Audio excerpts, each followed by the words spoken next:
अस्सलाम वालेकुम dear students, उम्मीद करता हूँ आप खैरियत से होंगे। अच्छा बेटा, एमडी कैट की सीरीज़ का हमारा सेकंड लेक्चर है। इससे पहले सिलेबस के हवाले से मैंने आपको बताया था और ये मैंने बताया था कि आपने लेक्चर्स कैसे अटेंड करने हैं। मेरे नहीं, किसी के भी लेक्चर अगर आपने अटेंड करने तो आपने कैसे लेक्चर अटेंड करने हैं और प्रैक्टिस कैसे और कहाँ से करनी है। अगर आपने वो वीडियो नहीं देखी तो उसको लाजमी तौर पर देखें ताकि आपको बेसिक स्ट्रॉन्ग फुटिंग आपकी बन जाए। अदरवाइज़ आप पढ़ते जाएंगे और अल्टीमेटली इतना कुछ पढ़ने के बाद भी एग्ज़ाम में जाके आपको कुछ नहीं समझ आ रहा होगा। और बहुत से बच्चे बहुत सारे एकेडमीज़, बहुत सारे टीचर से पढ़ते हैं और वो मैक्सिमम कोशिश करते हैं कि अच्छा पढ़ाएं। प्रॉब्लम कहाँ पे आती है कि बच्चों की प्रैक्टिस सही तरीके से नहीं होती, जिसकी वजह से बच्चे बहुत मेहनत करके भी उनके ख़ास नंबर नहीं आ पाते। तो मैं कोशिश करता हूँ कि आपको मैक्सिमम जो डाटा है जो कि आपके रेलेवेंट है वो पढ़ाऊँ और उम्मीद करता हूँ कि जो तरीक़ाकार मैं बता रहा हूँ अगर आप इस पर मेहनत करना शुरू होगे तो केमिस्ट्री का एटलीस्ट आपका जो मसला है एमडी कैट का वो हल हो जाएगा। चलते हैं बेटा। अब तरीक़ाकार मैंने बताया था क्या कि आपके पास एक रजिस्टर केमिस्ट्री का, फिज़िक्स का, बायोलॉजी का और इंग्लिश का अलग से होना चाहिए। उस रजिस्टर को कैसे यूटिलाइज़ करना है वो भी मैंने पहले वीडियो में एक्सप्लेन किया हुआ है कि आपने यहाँ पे लिखना है जी, for example fundamental concepts of chemistry. फिर यहाँ पे जो मैं पढ़ाऊँ वो सारा कुछ आपने बेटा लिख लेना है, फिर 2 पेज छोड़ देने हैं। जब ये सारा कुछ लिख चुके होंगे 2 पेज आपने छोड़ने। वो जो प्रैक्टिस आप करेंगे, मैंने भी प्रैक्टिस करवानी है, मैंने भी बहुत सारे एमसीक्यूज़ इसी वीडियो में आखिर में जाके आपको करवाने हैं। क्योंकि मेरा ये है कि हमारी एक थर्सडे को क्लास होगी और एक संडे शाम को क्लास होगी, तो आपके पास दरमियान वाले जो दिन हैं वो प्रैक्टिस के दिन हैं। उन डेज़ पे आप केमिस्ट्री की प्रैक्टिस करें। बायोलॉजी, फ़िज़िक्स या उर्दू की जो है ना, वो उर्दू सॉरी कह रहा हूँ, इंग्लिश की आपने जो लेक्चर्स हैं उनको सुनना है और उनको टाइम देना है। प्रैक्टिस आप जितनी करेंगे उतना ही आपके लिए अच्छा होगा। अच्छा बेटा, ये सिलेबस है आज के लेक्चर का जो पीएमडीसी ने आपको दिया हुआ है, ठीक है। अब इसमें क्या है कि 3 पोर्शन हैं, एक मोल और एवोगैड्रोस नंबर का है। उसमें भी सब टॉपिक दिए हुए हैं कि मोल में क्या पढ़ना है। मोल में एक चीज़ पढ़नी है कि मोल रेशो क्या होती है। आपने मोल रेशो डेवलप करना आपको आता हो। कन्वर्जन फैक्टर आपने यूज़ करना है स्टाइकोमेट्रिक प्रॉब्लम को सॉल्व करने के लिए। अब स्टाइकोमेट्रिक कैलकुलेशन जो है उसकी मदद से बैलेंस केमिकल इक्वेशन के आपने मोल्स निकालने हैं। आपने रिप्रेजेंटेटिव पार्टिकल्स यानी number of particles find out करने हैं। आपको मैसेज का पता होना चाहिए। आपको वॉल्यूम ऑफ गैसेस के रेलेवेंट एसटीपी मतलब स्टैंडर्ड टेम्परेचर पे आपको ये चीज़ें पता होनी चाहिए। ऑल दो ये जो सिलेबस दिया हुआ है इसमें स्पेलिंग मिस्टेक्स सम हाउ बहुत ज़्यादा हैं, तो एसटीपी आपकी जो है ना वो उस पर आपको पता होना चाहिए। तो पहले टॉपिक में आपको ये समझ लगा कि अच्छा ये पॉइंट्स मैंने करने। सेकंड टॉपिक के पास क्या बेटा कि लिमिटिंग रिएजेंट क्या होता है ये आपको पता होना चाहिए। और maximum number of product produce आपने कैसे कैलकुलेट करना है। अब यहाँ बच्चे बहुत ज़्यादा कंफ्यूज होते हैं।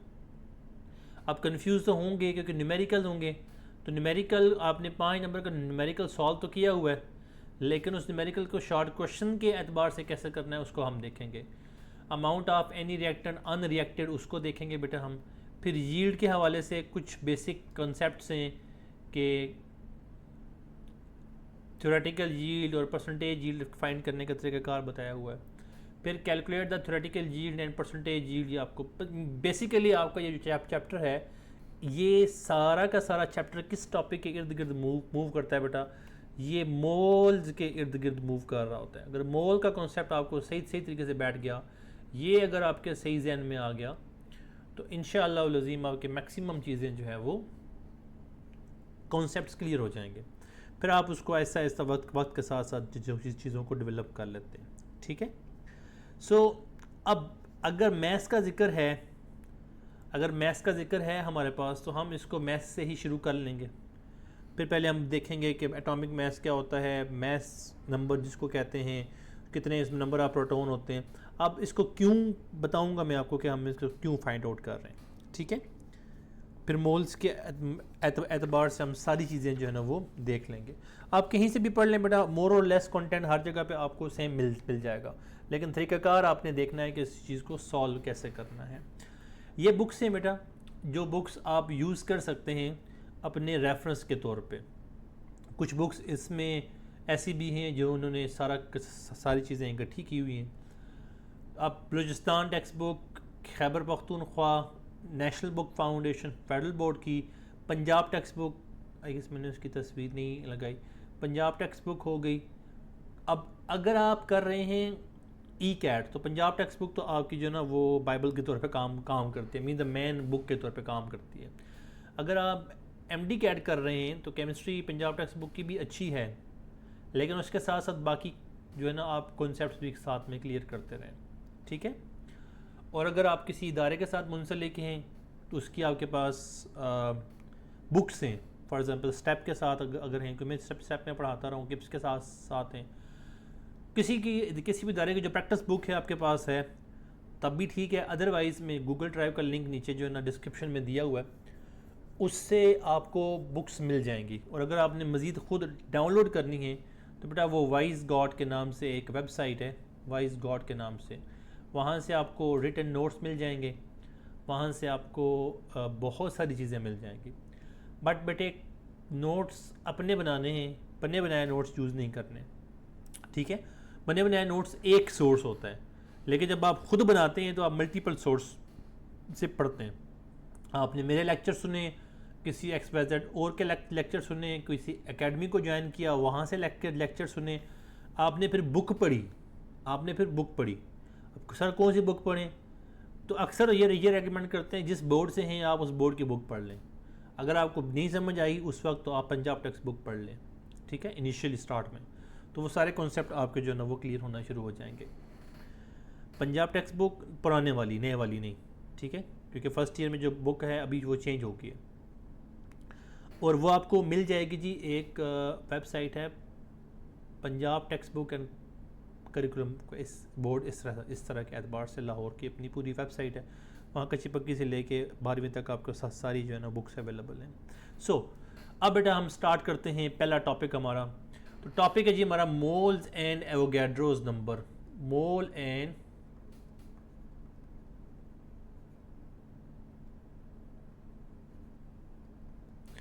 Avogadro's number. अब मोल जो है बेटा वो क्या होता है, कैसे कैसे मोल को हम फाइंड करते हैं, क्या क्या इसके अंदर चीज़ें शामिल होती हैं, किस तरीक़ेकार से हम इसको जो है वो अंडरस्टैंड कर सकते हैं, ठीक है। तो एवोगैड्रोज नंबर और मोल, इनको हम ज़रा देख लेते हैं। बेटा देखो, जहाँ तक बात है एमडी कैट की, ये वो पुरानी स्टडी नहीं है, इसलिए भूल जाओ कि पुरानी स्टडी तुम कैसे किया करते थे। सवाल कैसे आएगा, पहला पॉइंट ये होता है। नंबर 1, आपसे वो पूछेगा find the moles of electrons in XYZ, find the moles of protons, moles of neutrons.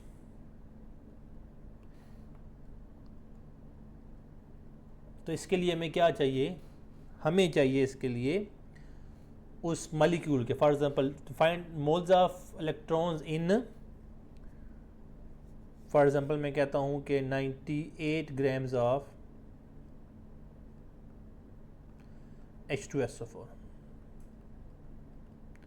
ठीक है। अब आपको समझ लग गया कि 98 ग्राम ऑफ H2SO4 पूरा मॉलिक्यूल दिया है, उसके मोल निकालने, इलेक्ट्रॉन निकालने, फिर उसके मोल निकालने, ठीक है।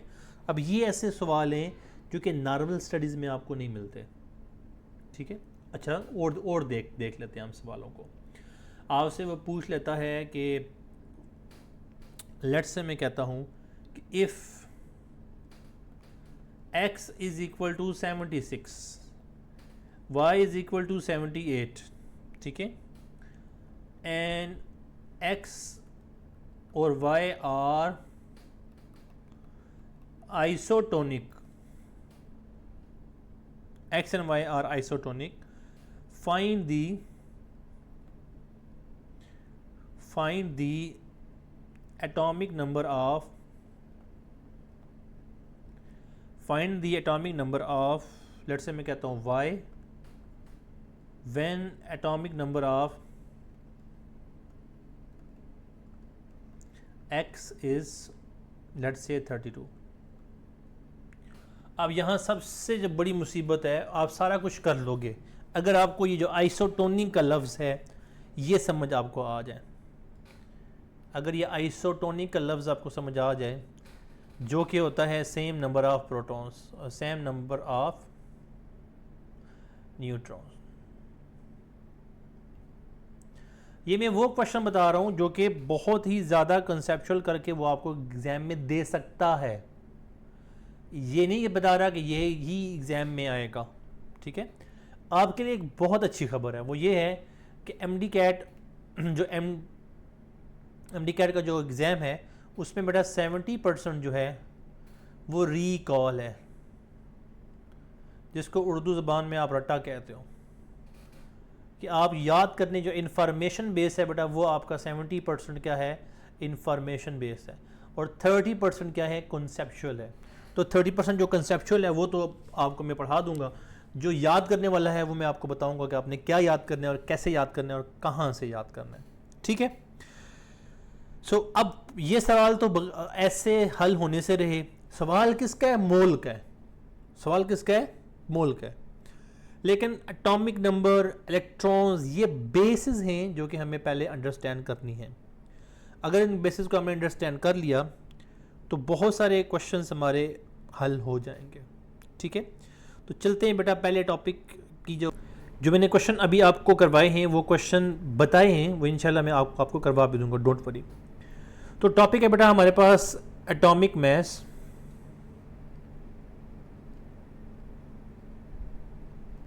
क्योंकि हम बेस बना रहे हैं ना, या फिर बेटा क्या है, इसको मास नंबर भी कहते होते हैं, और ये ए से रिप्रेजेंट होता है, ठीक है। तो ए क्या होता है बेटा, atomic mass, number of protons plus number of neutrons, ठीक है। अब नंबर ऑफ प्रोटॉन को हम शो करते हैं Z के साथ, और नंबर ऑफ न्यूट्रॉन को हम शो करते हैं कैपिटल N के साथ। वैसे इसको ना भी शो करें तो हम अक्सर नहीं भी शो किया होता। यहाँ पे एक इम्पॉर्टेंट बात यह है कि बेटा नंबर ऑफ प्रोटॉन जो हैं वो हमेशा इक्वल होते हैं नंबर ऑफ इलेक्ट्रॉन के, जब कभी भी कोई सिस्टम क्या होता है, न्यूट्रल होता है। जब कभी भी कोई सिस्टम क्या होता है, न्यूट्रल होता है। तो अगर मैं कहूँ कि अच्छा find out the number of moles of electron in H2SO4, तो अच्छा इलेक्ट्रॉन का मतलब है कि वो प्रोटॉन का मतलब है कि हाइड्रोजन और सल्फर, और उसके आप प्रोटॉन निकालेंगे, उससे फिर आप चीज़ों को निकाल लेंगे। मैं आता हूँ उसकी तरफ आता हूँ। Z को बेटा एटॉमिक नंबर भी कहते हैं। Z को क्या कहते हैं, एटॉमिक नंबर भी कहते हैं। तो हमने अगर यहाँ से N निकालना हो तो हम क्या कर सकते हैं बेटा, A में से Z को माइनस कर सकते हैं, यानी कि Z यहाँ से उधर जाएगा तो क्या हो जाएगा, माइनस। तो ये क्या हो जाएगा कि atomic mass minus atomic number, ठीक है। ये करेंगे तो आप नंबर ऑफ इलेक्ट्रॉन्स निकाल लेंगे। अब नंबर ऑफ न्यूट्रॉन, सॉरी। अब क्या है बेटा, आपसे वो पूछता है कि find out the number of neutrons of sulphuric acid. पहले हम सिंपल कर लेते हैं, सल्फ्यूरिक एसिड के ऊपर भी आएंगे, मैं परेशान आपको कर रहा था। मैं नाइट्रोजन 7 है, लेट्स से इसकी मैं कहता हूँ नाइट्रोजन 7 के आप निकाल लें। ये जो नीचे लिखा होता है बेटा, ये क्या होता है, एटॉमिक नंबर होता है। ये क्या होता है, एटॉमिक, और ये ऊपर लिखा होता है बेटा, ये क्या होता है, ये होता है मास नंबर। अच्छा बेटा, जब मैं पढ़ा रहा हूँ ना, ये जब मैं बंद करूँगा, इसको स्लाइड को ऑफ करूँगा, तो ये सारा का सारा कट जाएगा। इसका मतलब है कि मेरे पास ये डाटा अवेलेबल नहीं होगा शेयरेबल, इसलिए आप इसको साथ साथ वीडियो के एक दफ़ा पूरी वीडियो देख लें, सेकंड टाइम उसको नोट कर लें। स्क्रीनशॉट लेके कभी भी आप उसको यूटिलाइज़ नहीं करेंगे। बहुत से बच्चों को ये होता है कि स्क्रीनशॉट ले लेता हूँ, सर ने पढ़ाया हुआ है, उसके बाद में नोट्स बना लूँगा। उसमें से 80% से 90% बच्चे देखते ही नहीं हैं उन स्क्रीनशॉट्स को। आपका टेम्पो बना हुआ है, आप साथ में रजिस्टर उठाएं अगर नहीं आपके पास, और इसको नोट करें साथ साथ, ठीक है। तो मैं भी कहीं पे इधर उधर हो जाऊं, मैं कोशिश कर रहा हूं कि बिल्कुल सिलेबस से रेलेवेंट चीज़ें पढ़ाऊं आपको। ये बुनियादी बातें इसलिए ये पढ़ाना ज़रूरी है। So atomic number, atomic mass का तो आपको पता लग गया कहाँ कहाँ लिखा होता है। तो आपने फाइंड किया बेटा n इज इक्वल टू 14, जो कि एटॉमिक मास था या मास नंबर था, -7 इज इक्वल टू क्या आ गया, मतलब 7 इलेक्ट्रॉन्स आ गए।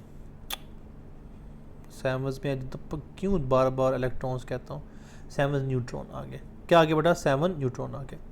अब इसमें प्रोटॉन कितने हैं बेटा, तो प्रोटॉन इज इक्वल टू हमें पता है एटॉमिक नंबर होते हैं, तो वो भी 7 आ गया। और इलेक्ट्रॉन कितने बेटा इसके अंदर, वो भी 7 आ गए। सिमिलरली कार्बन 6 और 14 की बात कर लें तो 14 - 6 इज इक्वल टू क्या है बेटा आपके पास 8 न्यूट्रॉन्स आ गए। और 6 इज इक्वल टू प्रोटॉन्स, कितने हैं प्रोटॉन 6, और इतने ही क्या हैं बेटा इसके अंदर इलेक्ट्रॉन्स भी हैं। अब ये तो सर ये तो मैट्रिक वाला सवाल है, अब थोड़ा सा हमें एमडीकैट वाला सवाल करवाएं। चलें बताता हूँ। Find the number of neutrons, find the neutrons in H2SO4। How many number of neutrons are present in H2SO4। या अगर आपको बहुत रेलिवेंट करना चाहिए, find out the moles of neutrons in H2SO4। अब H2SO4 का आपको पहले क्या चाहिए बेटा, इसका मास चाहिए। एटॉमिक मास तो नहीं होगा, इसका मॉलिक्यूलर मास होगा। उसमें आप प्रोटॉन कैलकुलेट करेंगे, उसमें आप न्यूट्रॉन कैलकुलेट करेंगे। अच्छा, हमें ये एक चीज़ तो पता लग गई ना कि भाई ए में से Z को माइनस करें तो ये आ जाता है। तो हमें पहले एटॉमिक नंबर चाहिए, तो हम A इज़ इक्वल टू क्या है जी, 2 हाइड्रोजन है, 1 सल्फ़र है और 4 ऑक्सीजन है। तो हाइड्रोजन का एटॉमिक मास क्या होता है बेटा, लेट्स से हम उसको 1 कंसिडर कर लेते हैं अपनी आसानी के लिए। और क्योंकि हाइड्रोजन 1 है ना, तो इसलिए हमें कोई मसला नहीं। इसका जो मास है वो क्या है, सॉरी, इसका मास जो है वो 1 है। सल्फ़र का मास कितना होता है बेटा, सल्फ़र का मास होता है 32,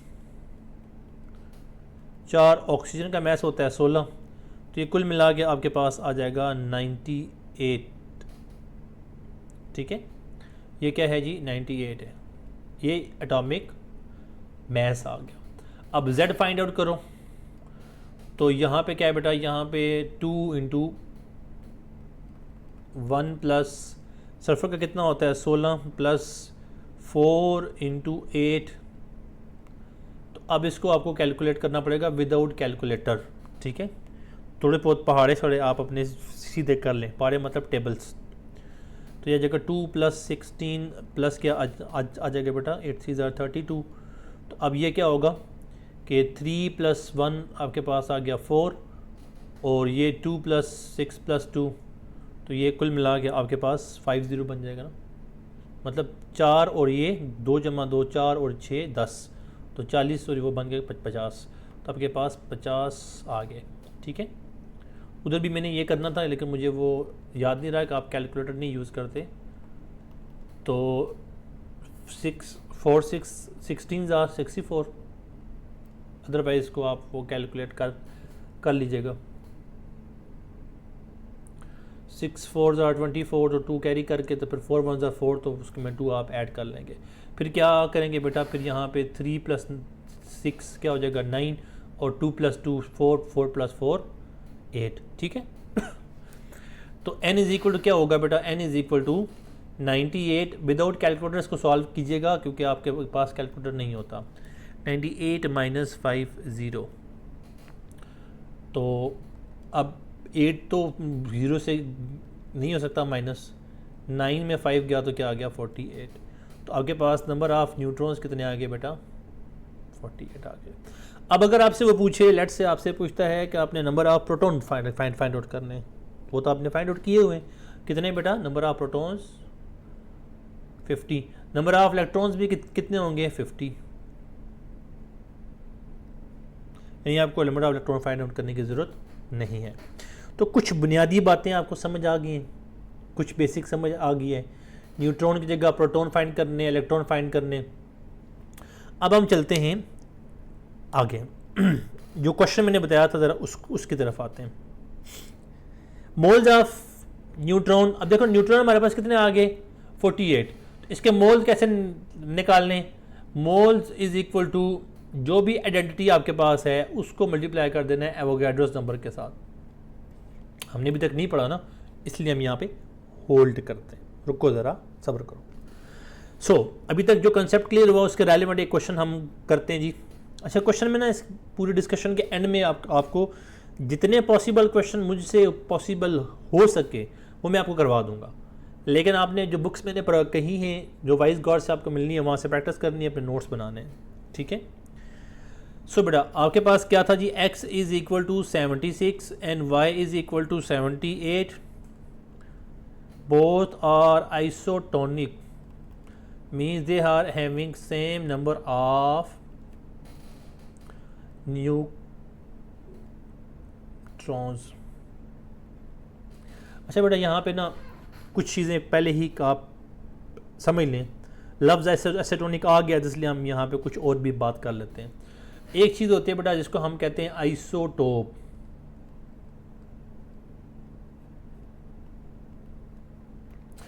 आइसोटोप में क्या होता है बेटा, सेम नंबर ऑफ प्रोटॉन्स होते हैं, सेम नंबर ऑफ प्रोटॉन्स होते हैं, यानी कि एटॉमिक मास सेम, और जो न्यूट्रॉन है वो क्या होते हैं डिफरेंट होते हैं।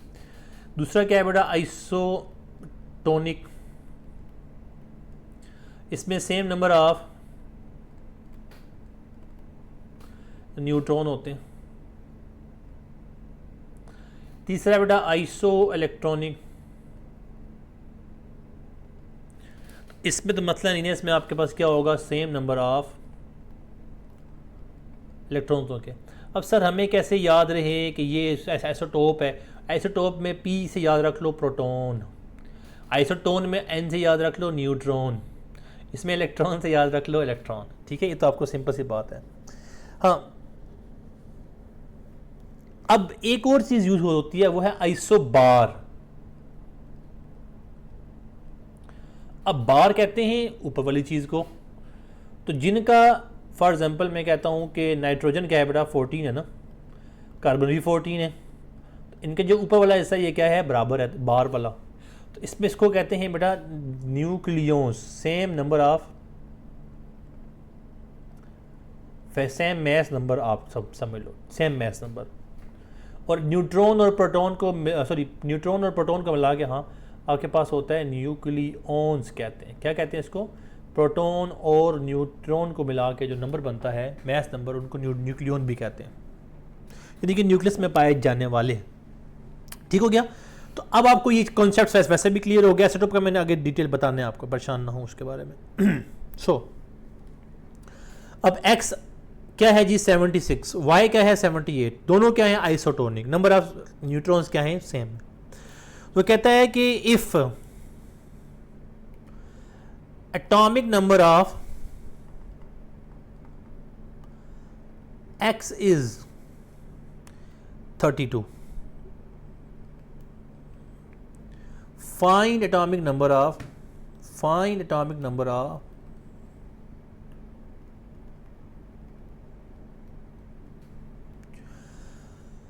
मैं कोशिश कर रहा हूं कि उस कंडेंस वे में पढ़ाऊं जिस कंडेंस वे में आपको चीज़ें याद हो जाएं, और ये चीज़ें आप पक्का अपने पास रख लें, ताकि फर्दर जब कभी भी आप तैयारी करें या कोई भी आपका बहन भाई तैयारी करे तो उसे अगेन दोबारा यूट्यूब पे आके ये लेक्चर देखने की ज़रूरत ना हो। एक दफ़ा आपने लिख लिए तो उन्हें कहें ये मैं लिखे हुए हैं, आप सर के लेक्चर दोबारा सुनने दोबारा सुन लो, इससे ज़्यादा मटेरियल आपको नहीं मिलना। सो देखो बेटा, कॉमन सेंस वाला क्वेश्चन है कि अगर न्यूट्रॉन सेम है, इसका एटॉमिक नंबर हमें गिवन है, तो इसके एटॉमिक नंबर से इसके न्यूट्रॉन हम फाइंड करेंगे, वो सेम होंगे तो वो दूसरे के भी वही हो जाएंगे। सर क्या बोला आपने? देखो इसका मैथ नंबर कितना है 76। इसका मिसरी मैथ नंबर है, शायद मैंने आपको बताया नहीं है। एटॉमिक जो मैथ नंबर है उसका ये इसका क्या है 76। एक्स का क्या है बेटा 76 माइनस 32। मैं भी शॉर्ट करवा रहा हूँ, क्यों पूरा लिखने की ज़रूरत नहीं, हमें पता लग गया ना 76 है। 76 माइनस क्या क्या करना है बेटा 32, तो जो इक्वल टू क्या आएगा। अब देखो तो 6 में से गए 2 आ गया 4, 7 में से गए 3 आ गया 4, तो 44 आ गया।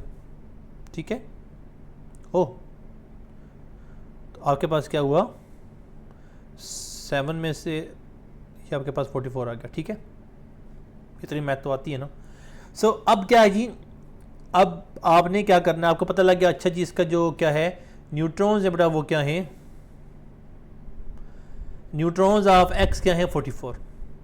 तो अब यही क्या होंगे, यही होंगे न्यूट्रॉन्स ऑफ वाई। समझ आ गया आपको न्यूट्रॉन ऑफ वाई। अब अगर न्यूट्रॉन ऑफ वाई क्या है बेटा 44 और मैथ उसका क्या है 78, तो आपको क्या करना है, कुछ नहीं करना, 78 में से 44 को करना है माइनस। क्यों? क्योंकि ये क्या है, ये है न्यूट्रॉन्स और ये क्या है, ये है न्यूक्लियॉन्स, यानी कि प्रोटॉन प्लस न्यूट्रॉन। तो इसका मतलब अगर मैं से न्यूक्लियॉन निकाल दूँ तो ये क्या बन जाएगा, ये बन जाएगा उसका एटॉमिक नंबर। तो अब देखो 8 में से हमने 4 निकाले तो बचा 4, 7 में से हमने 4 निकाले तो बचा 34 आ गया। तो 34 जो है ना वो क्या है वाई का एटॉमिक नंबर है। क्या है एटॉमिक नंबर ऑफ। अभी जो मैं करा रहा हूँ ना ये स्लो पेस में करा रहा हूँ कि आपको अंडरस्टैंड करना है कि आपने सवाल करने कैसे हैं। फिर क्या होगा जब आपके पास सवाल होगा, अच्छा इसका 78 है, इसका 76 है, अच्छा इसका क्या है 32 है, अच्छा 76 को 32 में माइनस करो फटाफट, आपने किया 44, अच्छा 44 को इसमें से माइनस करो तो जो जवाब है ये आपके पास ऑप्शन होगा। Option for example A 31, 32, 33, 34 for example ऐसा है, तो आपने इसको क्लिक कर लिया, बात ख़त्म।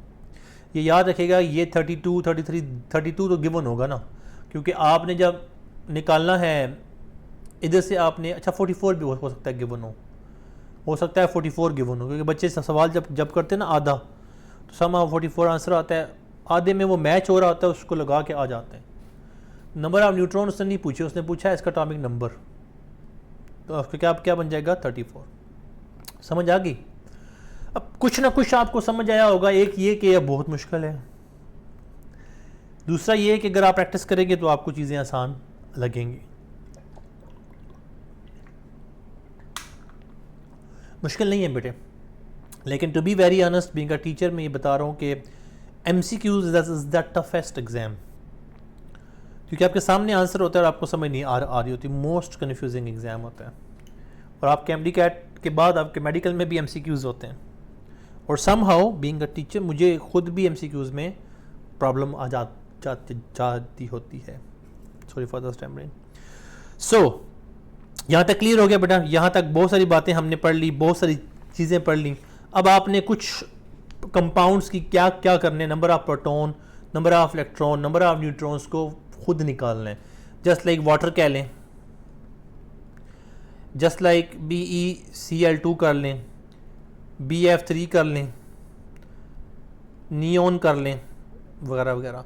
अगर आप इसकी प्रैक्टिस करेंगे तो क्या होगा कि इनके प्रैक्टिस से आपको काफ़ी ज़्यादा कैलकुलेशन करना आ जाएगा, क्योंकि असल हमारा मकसद क्या है, हमारा मकसद है कि हमने कैलकुलेशन करनी है।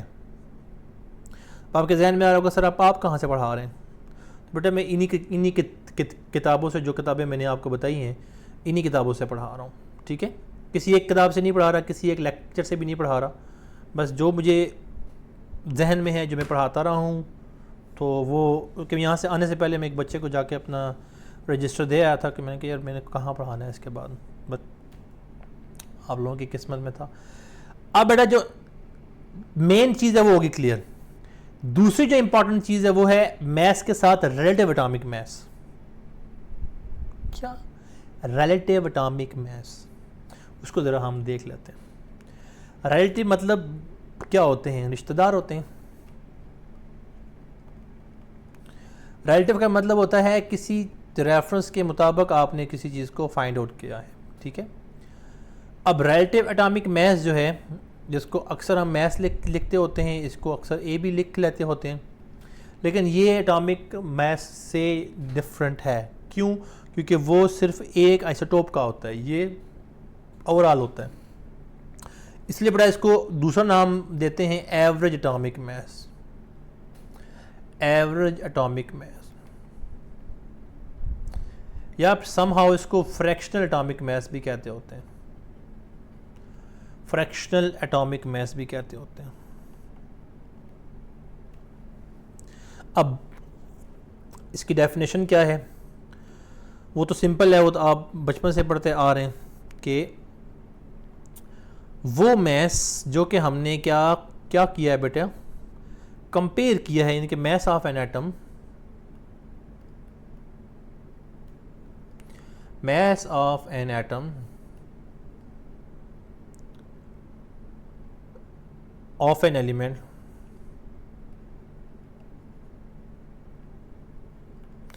as compared to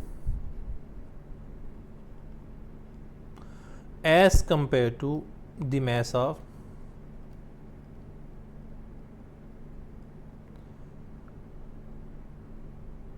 an atom of carbon.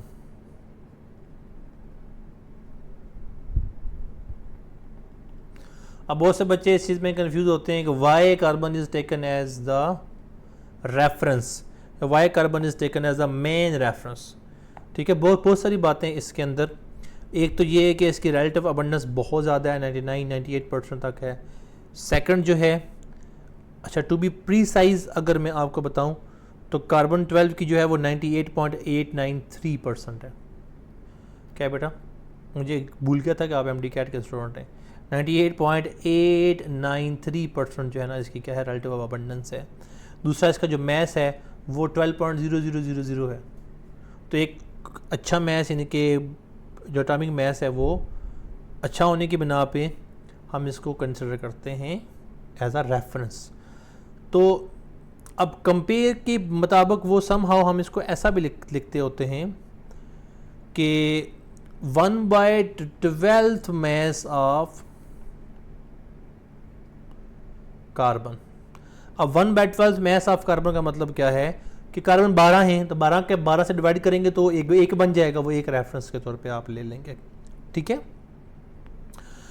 अब बेटे इसको ना हम कंसिडर करते हैं इसको जो यूनिट है वो होती है एटॉमिक मैस यूनिट,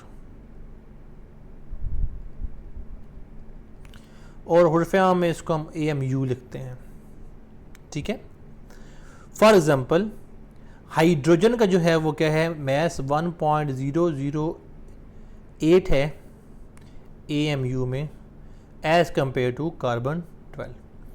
ऑक्सीजन का मैस क्या है बेटा? ऑक्सीजन का मैस है 15.9994 AMU। नियोन का कितना मैस है बेटा? नियोन का है 20.1797 AMU, इसका राउंड ऑफ करके हम 20.18 लिखते हैं, इसका राउंड ऑफ करके 16 लिखा होता है। सिमिलरली क्लोरीन का जो मैस है बेटा वो क्या है? वो है 32.453, जिसको सॉरी 35 है ना, 35.453, जिसको हम 35.5 लिखते होते हैं। कॉपर का मैस अगर मैं आपको बताऊं तो कॉपर का 63.546 है। यूरेनियम का अगर मैं आपको मैस बताऊं तो 238.0289 AMU है, ठीक है। तो कार्बन का मैस इसी स्टैंडर्ड में क्या आएगा? 12 AMU आएगा, 1 AMU इसका नहीं होगा, ठीक है, इसका क्या होगा 12 AMU होगा। अब कुछ ना कुछ चीज़ें क्लियर हो रही हैं। अब सवाल ये आता है कि सर अगर हम AMU ना लिखें, हमने किलोग्राम में लिखना हो तो बेटा वो यूनिट्स की कन्वर्जन है। अब 1 AMU कितने किलोग्राम के इक्वल होता है ये आपको पता होना चाहिए।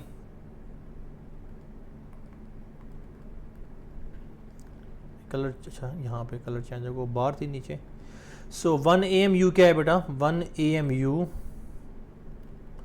Is equal to 1.661 into 10⁻⁻27 kilogram.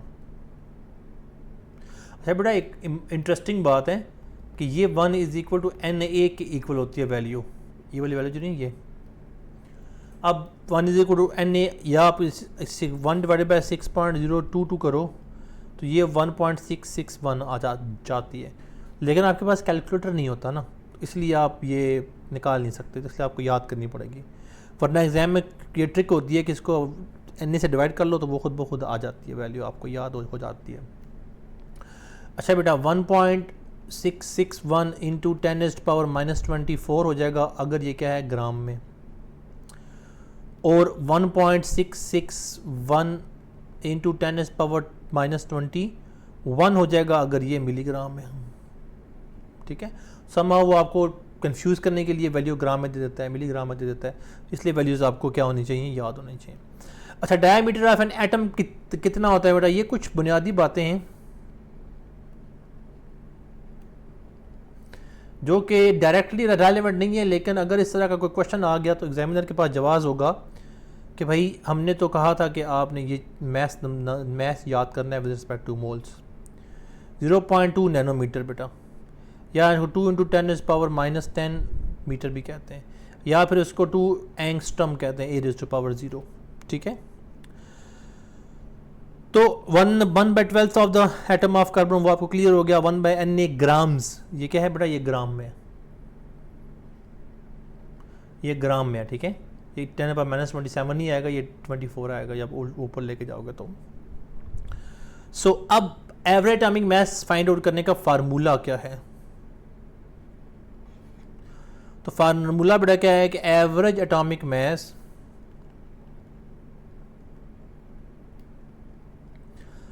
mass of first isotope into abundance of first isotope plus mass of second isotope into abundance of second isotope divided by 100। अब बेटा अगर हमारे पास आइसोटोप हों दो, तो 2 दफ़ा लिखेंगे, 2 ये डब्बे आएंगे प्लस कर लेंगे। अगर 3 हों बेटा तो हम यहाँ पे 3 लिख सकते हैं। अब फॉर एग्जांपल इसके रेलेवेंट कुछ क्वेश्चंस आते होते हैं। फॉर एग्जांपल हम एक ले लेते हैं जी, रिलेटिव अबंडेंस किसकी लें जी, लेट्स से हम नियोन की ले लेते हैं। अब नियोन में क्या है, नियोन 20 10, नियोन 21 10, नियोन 22 10। पहले की जो अबंडेंस है बेटा वो है 90.92%। दूसरे की जो अबंडेंस है वो है 0.26%। तीसरे की जो अबंडेंस है वो है 8.82%। अब आपसे पूछ रहा है कि एवरेज बताएं। वैसे तो मैसेज की जो एवरेज है वो अगर आप निकालें तो 10 + 11 + 12 डिवाइडेड बाय 3 तो आपके पास 11 आएगी। ठीक है, सॉरी ये एटॉमिक मास का कर दिया हमने। 20 + 21 + 22 डिवाइडेड बाय 3 तो 21 आ जाएगा। लेकिन हमें 21 तो मैथ्स है नहीं, 20.18 मैथ्स है इसका, वो हम कैसे निकालेंगे, इस फार्मूले में वैल्यू पुट करके। बेटा देखो पहले का मैथ्स कितना है, 20% कितनी है 90.92, प्लस दूसरे का मैथ्स कितना है 21% की 0.26 plus 22 into 8.82 divided by 100। Sir अब इसको हम कैसे सॉल्व करेंगे, अब हमें तो नहीं पता इसको कैसे सॉल्व करना है। अब आप बताएं ना कि बताएं कैसे सॉल्व करेंगे। तो भाई देखो 91 × 20 उसको आप हल करें पहले, 20 × 0.26, 22 × 8, इसको सब हल करेंगे तो ये तकरीबन आ जाएगा ऐड होके 2018 इस सब को ऐड करेंगे तो डिवाइडेड बाय क्या है बेटा 100, तो आ जाएगा 20.18, ठीक है, AMU। अब कुछ हद तक आपको बेसिक जो चीज़ें हैं वो पता लग गई हैं। अब हम चलते हैं सेकंड टॉपिक, मतलब इसी के साथ एक जो टॉपिक रेलेवेंट है आइसोटोप का, क्योंकि अब अगर UHS की PMDC की अगर आप करेंगे प्रैक्टिस करेंगे तो आपको पता लगेगा कि ये बहुत सारी चीज़ें आपके सिलेबस में उन्होंने दी हुई हैं, जो कि छुपी हुई चीज़ें हैं सिलेबस के अंदर, अक्सर एग्ज़ाम में बुनियाद बन जाया करती होती हैं, ठीक है। सो टॉपिक है जी हमारे पास इसी के रेलेवेंट एक आइसोटोप का। क्या है बेटा? अब आइसोटोप तो पढ़ा दिया ना? नहीं, आइसोटोप के बारे में कुछ इन्फॉर्मेशन आपको याद करनी है जो कि आपके एग्जाम पॉइंट ऑफ व्यू से ज़रूरी है। पहली बात बेटा, इसका आइसोटोप क्या होते हैं? टोप का हमने कहा था यहाँ P से याद रखना है, सेम प्रोटॉन। सेम क्या है बेटा? सेम प्रोटॉन से। प्रोटॉन का मतलब एटॉमिक नंबर। ऐसे एलिमेंट जिनका एटॉमिक नंबर सेम हो उन्हें हम क्या कहते हैं?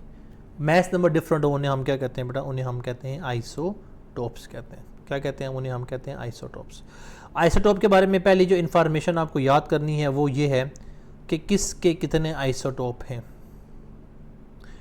अब हमें क्या पता किसके कितने आइसोटोप है, तो हम इसको ऐसे करते हैं, हम तरतीब से ये याद कर लेते हैं कि कुछ ऐसे होते हैं जिनको हम कहते हैं मोनो आइसोटोपिक, जिनके सिर्फ एक आइसोटोप होते हैं। कुछ ऐसे होते हैं जो होते हैं डाई आइसोटोपिक एलिमेंट, जिनके ये एलिमेंट लिख के मैं यहाँ नीचे लाइन लगा रहा हूँ ताकि वो खुद ब खुद ही आ जाए। फिर होते हैं बेटा ट्राई आइसोटोपिक,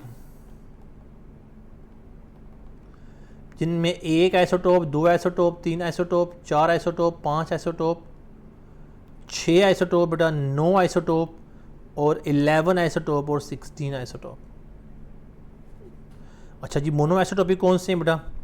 मोनो आइसोटोपिक में फ्लोरीन है, आयोडीन है, आर्सेनिक है, गोल्ड है, सोडियम भाई है हमारे। डाइआइसोटोपिक एलिमेंट्स में कौन से हैं जी? बिस्मिथ है, क्लोरीन है, ब्रोमीन है। ट्राइआइसोटोपिक में नियोन है, कार्बन है, हाइड्रोजन है, ऑक्सीजन है, नाइट्रोजन है। 4 आइसोटोपिक वाले में सल्फ़र है बेटा। 5 वाले में क्या है? निकल के 5 होते हैं, और कैल्शियम प्लेडियम के क्या होते हैं? 6 होते हैं। कैल्शियम और प्लेडियम में क्या होते हैं? 6।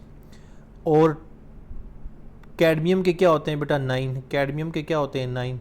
टिन के क्या होते हैं? 10। ये जब था ना मैं FSC में, तो तब ये जो है ना वो MCQ आया था 2014 में, क्या 13 में था, तब ये जो है ना वो आया था MCQs। फिर इसके अलावा बेटा जो आपके पास क्या है, 16 किसके होते हैं? तो आपके पास सिल्वर के 16 होते हैं। तो अब ये आपको याद करना पड़ेंगे। वो आपसे पूछ सकता है which of the following is mono isotopic. तो पहले तो ये बात है कि सर देखें ना, उन्होंने आइसोटोप का सवाल दिया था, वो तो सिलेबस में नहीं था, ये है वो है। उससे बेहतर है कि आप इसको एक दफ़ा हल कर लें, खुद से ही हल कर लें, चीज़ें सेट हो जाएंगी। ठीक हो गया बेटा, बहुत सारी चीज़ें आपको यहाँ तक क्लियर हो गई होंगी। अब इसमें क्या है कि बहुत सारे आइसोटोप्स ऐसे हैं जो कि नेचुरली एग्जिस्ट करते हैं। तो एक टेबल की फॉर्म में हमने उनको जो है वो लिखना है ताकि हमें ये याद रह सकें कि हमारे पास जो है वो कौन कौन से एलिमेंट्स हैं। अच्छा, इसके अलावा बहुत सारी इन्फॉर्मेशन भी आपको मिल जाएगी। फॉर एग्ज़ाम्पल 5 ऐसे एलिमेंट्स हैं जो कि 50% ऑफ अर्थ क्रस्ट बनाते हैं बेटा। क्या हैं? 5 ऐसे एलिमेंट्स हैं जिनसे 50% अर्थ क्रस्ट आपके पास बनती है। वो कौन कौन से हैं बेटा? वो ऑक्सीजन 16 है, मैग्नीशियम 24 है, 28 सिलिकॉन है, 40 कैल्शियम है और 56 आयरन है। ठीक है, 50% ऑफ क्या बेटा? अर्थ क्रस्ट जो है वो इनसे बनी हुई है।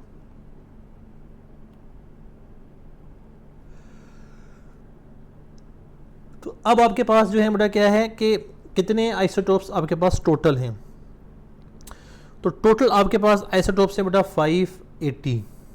कितने आइसोटोप्स हैं आपके पास टोटल आइसोटोप्स आपके पास हैं 580, जिसमें से आपके पास 280 ऐसे हैं जो कि नेचुरल हैं, 300 ऐसे हैं जो कि क्या हैं, आर्टिफिशियल हैं। डिसइंटीग्रेशन का मेथड होता है रेडियो एक्टिविटी का, उससे ये बनते होते हैं, मैन मेड हैं। अब 280 में से क्या है बेटा, 240 ऐसे हैं कि जो कि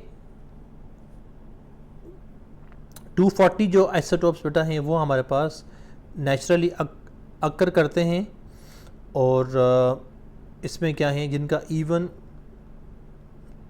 ए और जेड है, इवन एटॉमिक मास और इवन वो है। बाकी 40 वो हैं जो उस ऑड में आ जाते हैं, ठीक है। तो अब इवन एटॉमिक नंबर और इवन एटॉमिक मास की हम क्यों बात कर रहे हैं, ये बेसिक कॉन्सेप्ट है कि element of odd atomic number almost never possess more than 2 isotopes. इसका मतलब है कि इनमें क्या है, इनमें जो ऑड वाले 40 हैं उनमें मोर देन 2 आइसोटोप्स नहीं होंगे, जिनके 40 एलिमेंट्स ऐसे हैं 280 में से कि जिनका कोई और आइसोटोप्स का खाता नहीं है। और इनमें जो 40 हैं ये बेटा ये क्या है, 40 रेडियो एक्टिव है, 40 क्या है, ये रेडियो एक्टिव भी हैं। तो ये इवन ऑड का चक्कर है, हमें एज सच इसकी डिटेल में जाने की भी ज़रूरत नहीं है। अब बेटा यहाँ पे एक और बात आप देख लें कि मैस ऑफ वन एटम कितना होगा, मैस ऑफ वन एटम कितना होगा।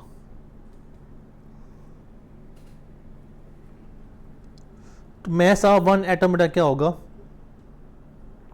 एटॉमिक मैस डिवाइडेड बाय जो है आपके पास क्या होगा बेटा, Na आ जाएगा। तो किसी भी एटम का जो मैस है इन जनरल वो आपके पास क्या होगा, 1.99 इंटू 10⁻⁻23। जब इसको एवोगैड्रो नंबर से मल्टीप्लाई करेंगे तो फिर आपके पास जो है ना वो वन एटम का जो एटॉमिक मैस है वो आ जाएगा। वो एक स्टैंडर्ड के तौर पे आएगा, उससे फर्दर आप चीज़ों को डिराइव कर सकते हैं, चीज़ों को फाइंड आउट कर सकते हैं। ये कैसे है बेटा, ये एटॉमिक मैस को मल्टीप्लाई करने से, कार्बन के एटॉमिक मैस को डिवाइड करने से Na के साथ, ठीक है। 12 divided by Na is equal to 1.99 वगैरह आ गया। अब एक क्वेश्चन है, बच्चों वाला लगता है क्वेश्चन अक्सर, वो कहता है कार्बन का हम लेते हैं मैस 1/12, तो let's take carbon 1/116, taking 1/16 part of. अच्छा, जहाँ से मैंने ये क्वेश्चन पिक किया वहाँ पे इसका आंसर गलत दिया हुआ है, ठीक है, तो इसलिए इसको समझ लें, इंस्टेड ऑफ 1/12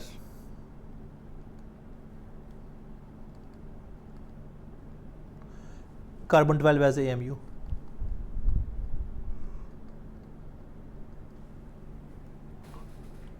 तो what will be the mass of water?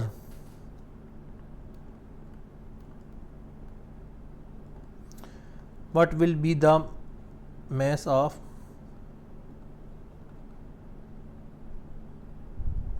पहले आप सवाल को समझें। वो कहते हैं कार्बन 12 हिस्से करने के बजाय हम कार्बन के 16 हिस्से कर दें, तो आप बताएं कि जो हमारे पास होगा पानी, 1 मोल पानी का कितना वज़न होगा, 1 मोल पानी का, सॉरी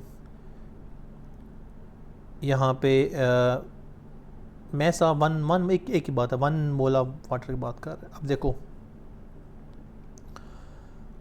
आप कार्बन 12 का 12 पार्ट करते थे तो आंसर आता था 1, और इसके अकॉर्डिंग जो मैस था, एटॉमिक मैस कह लें, ऑफ वाटर वो क्या था बेटा, वो था 18 ग्राम पर मोल, या फिर आप इसको AMU कह लें, यही था। अब आपने क्या करना है कि इसके 12 के बजाय इसके हिस्से करने हैं 16। तो आप बताएं कि इसका मैस कितना होगा। तो क्या बेटा, पहले 1 से मल्टीप्लाई करते थे 18 को, अब 12 डिवाइडेड बाय 16 मल्टीप्लाई बाय 18 करें। अब इसको सॉल्व करें, 4 का टेबल लेके जाएं तो ये 3 आ जाएगा, ये बन जाएगा 4, और अगेन 2 का टेबल लेके जाए बेटा, ये आपके पास बन जाएगा 9, तो ये बन जाएगा 27,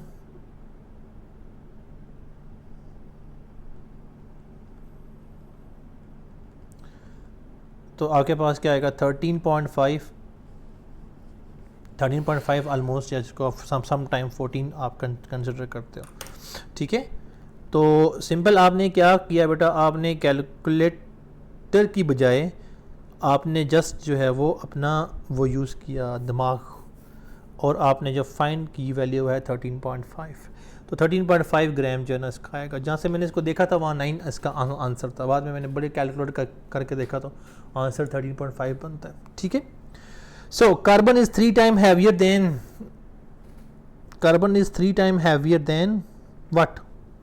अगला एमसीक्यूज है, सॉरी, अगला एमसीक्यूज है बेटा, carbon is 3 time heavier than, नीचे ऑप्शन दिए हुए थे। तो कार्बन का मास कितना होता है इन जनरल 12 होता है। 3 टाइम्स हैवियर का मतलब है कि ये किसी चीज़ के 3 गुना है, तो यानी कि 4x इज इक्वल टू क्या है बेटा, और 3 टाइम्स है ना, 3x इज इक्वल टू 12 है, तो x क्या आ जाएगा, यानी कि जिसका मास 4 है वो क्या है बेटा, वो आपके पास आंसर होगा। तो मास 4 किसका होता है, हीलियम का होता है, तो हीलियम क्या बन जाएगा बेटा, इसका हीलियम आंसर बन जाएगा। अब आपको समझ लग रही होगी कि सर जो है ना वो बहुत सा घुमा रहे हैं चीज़ों को। मैं घुमा नहीं रहा, चीज़ें घूमी हुई होती हैं, आपको खुद सॉल्व करना पड़ता है, वहाँ पे बैठ के अपने माइंड को इंटेलेक्चुअली इतना प्रिपेयर करें कि जब आपके एग्ज़ाम में आप बैठें तो आपको बहुत सारी चीज़ें अच्छे तरीके से, क्योंकि टफ़ चीज़ें करेंगे तो आपको वहाँ पर आसान चीज़ें मिनटों में आप कर लेंगे। नेक्स्ट मूव करते हैं जी मोल के ऊपर। किसके ऊपर बेटा, मोल के। अब मेन मोल पे आ गए। मोल की बेटा बहुत सारी डेफिनेशंस हैं, बहुत सारे फार्मूलाज हैं जिनसे फार्मूलाई हैं जिनसे हम क्या करते होते हैं, मोल को फाइंड आउट करते होते हैं। तो सिंपल जो डेफिनेशन है मोल की, वो स्टैंडर्ड आपने मैट्रिक में पढ़ी थी, वो क्या क्या है बेटा कि when atomic mass molecular mass, जो मोलेक्युलर मास कहते हैं, फार्मूला यूनिट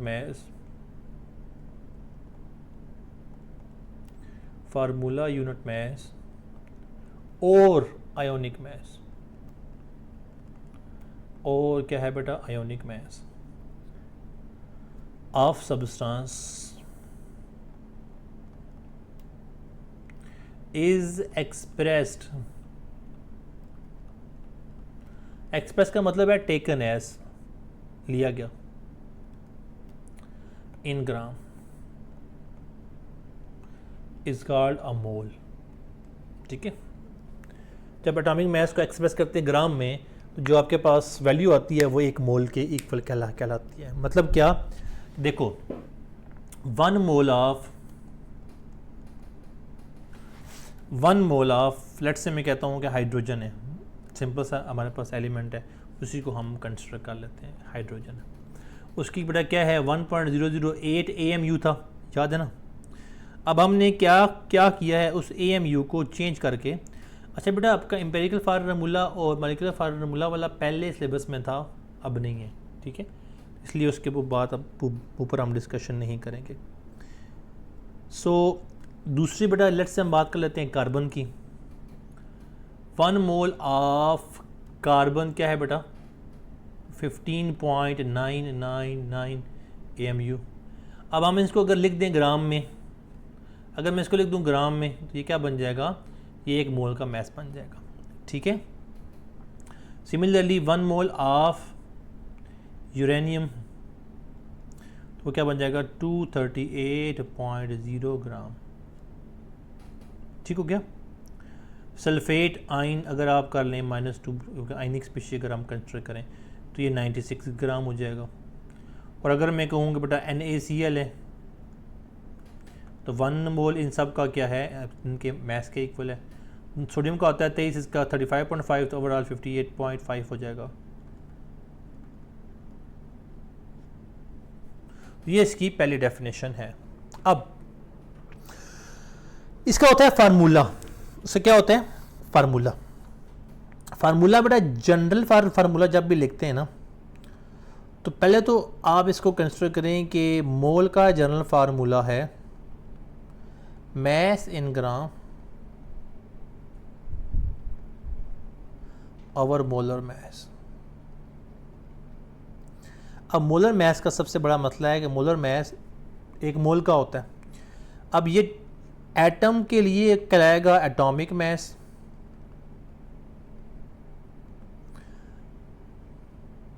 मॉलिक्यूल्स के लिए कहलाएगा molecular mess,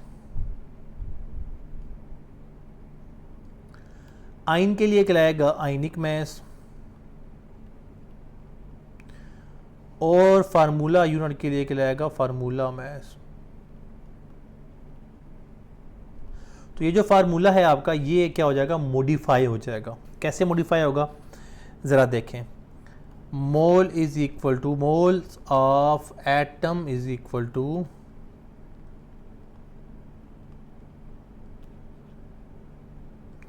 mass in gram divided by atomic mass। अब बेटा यहाँ पे आप चेंज कर लो, मोल ऑफ एटम है तो एटॉमिक मैस, मॉलिक्यूल है तो मॉलिक्यूलर मैस, आयन है तो आयनिक मैस, फार्मूला है तो फार्मूला मैस। ठीक है, फार्मूला यूनिट मैस। यहाँ तक तो क्लियर ना, बार बार ये लिखवाने की ज़रूरत नहीं। जब आपको एक फार्मूला पता लग गया, आप वहाँ वैल्यू पुट कर सकते हैं, ऐसे टाइम नहीं ज़ाया करते। अब बेटा यही अगर मैं पहला हमने फार्मूला देख लिया है, अगर मैं वॉल्यूम की बात करूं तो moles is equal to volume of gas in decimetre cube divided by molar volume. ये भी डेसीमीटर क्यूब में होगा।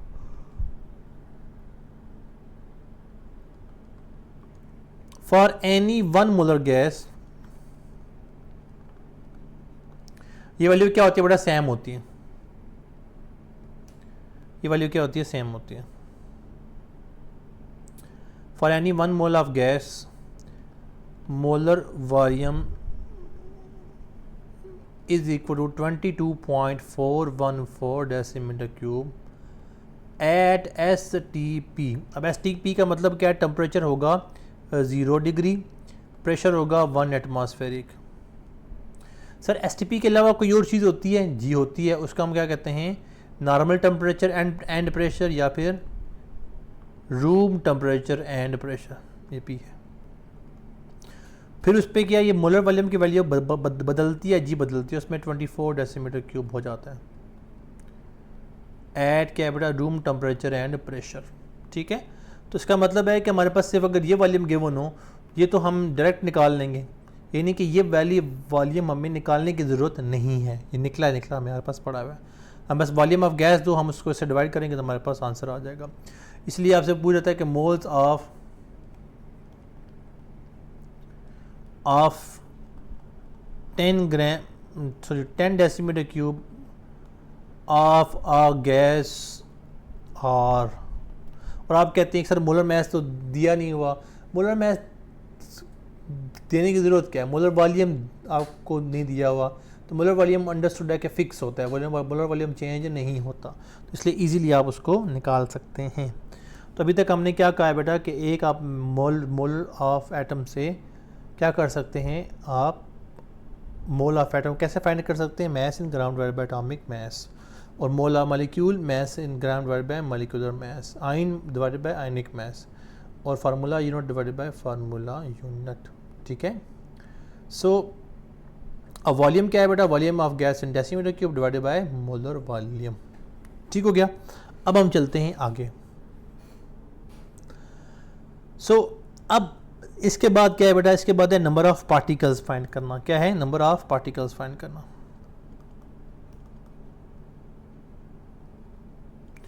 तो वो है बेटा moles multiply by Avogadro's number. मैं आपको कहता हूँ कि 3 दर्जन में कितने अंडे होते हैं, 3 दर्जन में कितने अंडे होते हैं?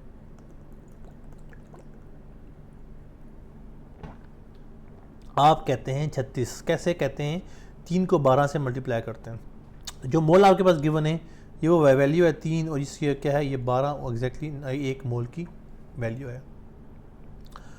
तो 3 मल्टीप्लाई 12 किया था 36 आए थे, 3 मल्टीप्लाई एवोगाड्रो नंबर करेंगे, 3 मोल की वैल्यू हमारे पास आ जाएगी। ठीक, अब यहाँ से अगर मोल निकालने हो बेटा, अगर हमारे पास मोल निकालने हो और नंबर ऑफ पार्टिकल दिए हों तो number of particle divided bye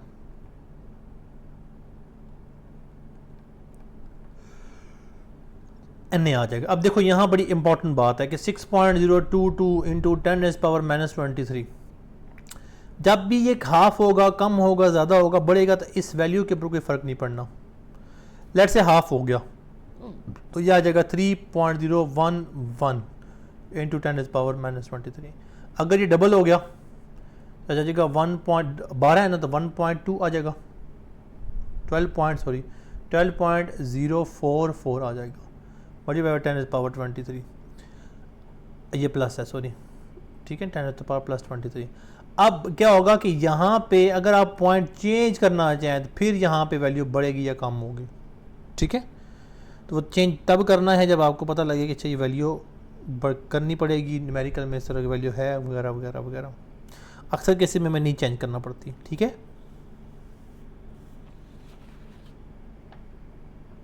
सो हमारे पास जो है मोल्स के कुछ और नाम भी हैं बेटा।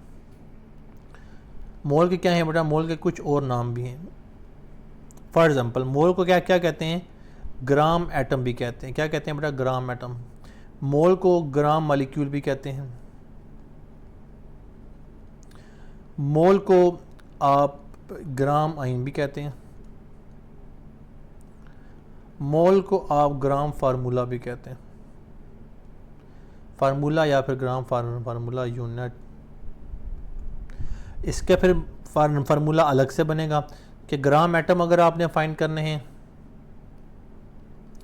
तो क्या आएगा बेटा? Mass in gram divided by क्या होगा? Atomic mass. और सम टाइम इसको ग्राम एटॉमिक मैस भी लिखते होते हैं, कोई फ़र्क नहीं पड़ता। ठीक है, सो यहाँ पे आपने बहुत सारी चीज़ें अंडरस्टैंड कर ली। अब बेटा अगर ग्राम मालिक्यूल हो तो divided by molecular mass, gram ion हो divided by ionic mass, gram formula unit divided by formula. वो आप फार्मूले अपने पास लिख लीजिएगा, जो मैं बोल रहा हूँ ना आप लिख लीजिएगा। ठीक है, अब इसके अलावा क्या हो सकता है बेटा? इसके अलावा फॉर एग्जांपल मैं कहता हूँ कि एक सिंपल सी मैं मिसाल लेता हूँ कि 9 ग्राम हम ले लेते हैं, किसका? ये वाटर का ले लेते हैं। लेट्स से 9 ग्राम वाटर में पहले वो आपसे क्या पूछ सकता है? आपसे पूछ सकता है कि आप इसके मोल्स निकालें। आप कहते हैं अच्छा वाटर का क्या होता है जी? 2 होते हैं, हाइड्रोजन के 16 होते हैं, ऑक्सीजन का 2 × 16 18 मैस हो गया। 9 आपके पास जो है ना इसका मैसिंग ग्राम दिया हुआ है, तो 9 डिवाइडेड बाय 18 इसके पास 0.5 मोल आ गए। क्या आ गया बेटा? 0.5 मोल आ गए, या इसको मैं हाफ कर लेता हूँ, यानी कि हाफ मोल आ गए। ठीक है, अब आपसे सेकंड क्या कह सकता है? अच्छा बताएं कि इसमें नंबर ऑफ मॉलिक्यूल्स कितने हैं?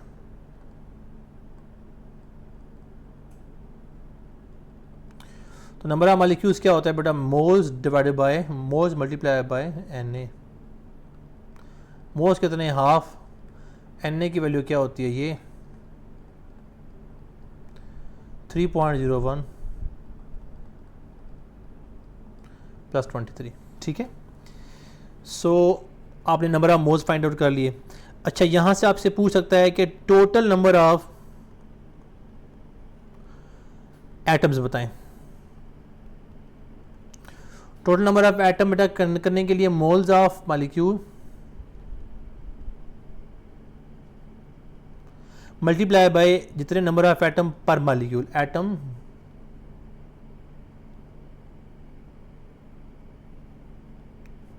तो ये हमारे पास आ गया 3.01 इंटू 10⁻23 मल्टीप्लाई बाय कितने वाटर के अंदर एटम में? 2 हाइड्रोजन के, 1 ऑक्सीजन का, कुल मिला के 3।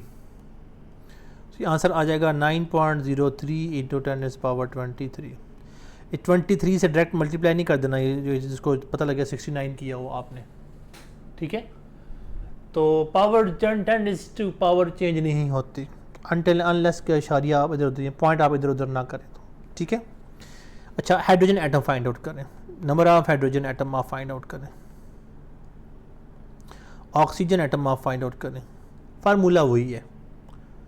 तो नंबर ऑफ हाइड्रोजन एटम, कितने हाइड्रोजन एटम है बेटा इसके अंदर, दो से मल्टीप्लाई कर दो। अच्छा, ऑक्सीजन एटम कितने बेटा 1 है, तो इसका मतलब यही वैल्यू रहेगी।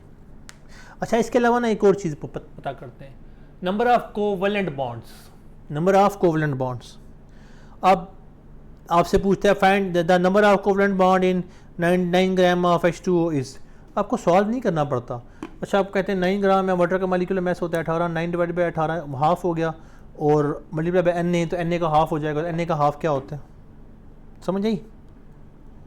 तो अब अगर 2 है तो मल्टीप्लाई बाई 2 कर लें आप उसको।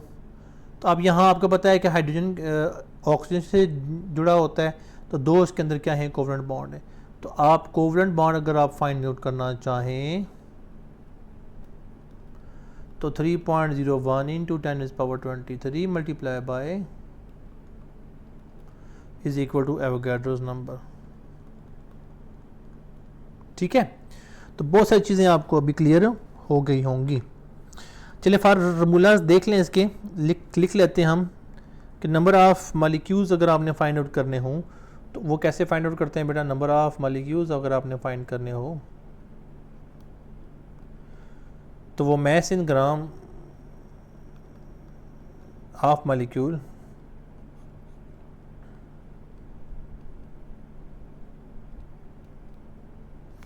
मल्टीप्लाई बाय एन, ठीक है। इससे आप इजीली जो है ना वो क्या क्या कर सकते हैं, चीज़ों को फाइंड आउट कर सकते हैं, चीज़ों को कैरी आउट कर सकते हैं, कोई मसला नहीं। अच्छा, अगर आपने फाइंड करने हो number of atoms in molecule, तो वही बात है बेटा कि मैस इन ग्राम, ये बेसिकली मोल के एक्सप्रेशन को ओपन कर लिया हमने।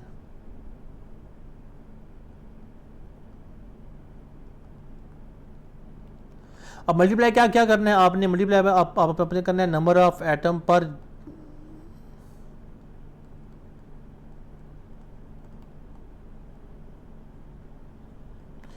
यूनिट मॉलिक्यूल, उससे आप इसको मल्टीप्लाई करके चीज़ों को फाइंड आउट कर सकते हैं। ठीक हो गया जी। अब चलते हैं हम आगे फर्दर, एवोगाड्रोस नंबर के बारे में कुछ चीज़ें हम पढ़ लेते हैं, फिर हम इसको यहाँ पे वाइंड अप कर लेंगे, ठीक है। सो एवोगाड्रो नंबर क्या है बेटा, कि एवोगाड्रो नंबर होता है एवोगाड्रोस नंबर, ये बताता है नंबर ऑफ रिप्रेजेंटेटिव पार्टिकल कि कितने पार्टिकल रिप्रेजेंट कर रहे हैं।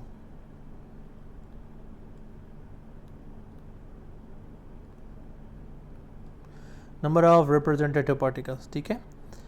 अब फॉर एग्जांपल ये किसके इक्वल होता है बेटा, Na के इक्वल होता है 6.022 इंटू 10⁻23 पार्टिकल्स। अब पार्टिकल्स क्या हो सकते हैं, एटम भी हो सकते हैं, मोल भी हो, मॉलिक्यूल भी हो सकते हैं, और आइन भी हो सकते हैं, फार्मूला यूनिट भी हो सकता है, इलेक्ट्रॉन भी हो सकते हैं। Number of electron find out करने के लिए आप उसको फाइंड आउट कर सकते हैं, ठीक है। सो 1 मोल ऑफ हाइड्रोजन क्या है जी,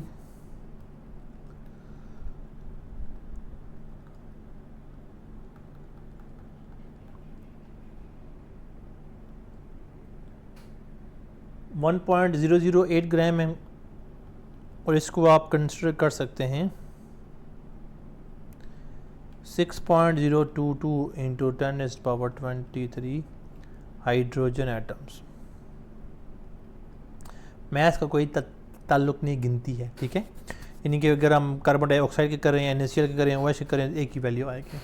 अच्छा बेटा, आपसे वो पूछता है द MCQs है जी, द मोल नंबर ऑफ, यानी 1 mole of electron, 1 mole of electron occupy charge of, हमें क्या पता, तो हमें पहले चार्ज ऑफ 1 इलेक्ट्रॉन निकालना पड़ेगा, चार्ज ऑफ 1 इलेक्ट्रॉन निकालना पड़ेगा, उससे हमने क्या करना पड़ेगा बेटा, मल्टीप्लाई करना पड़ेगा।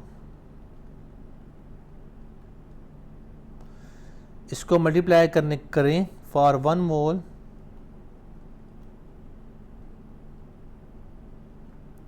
फॉर 1 मोल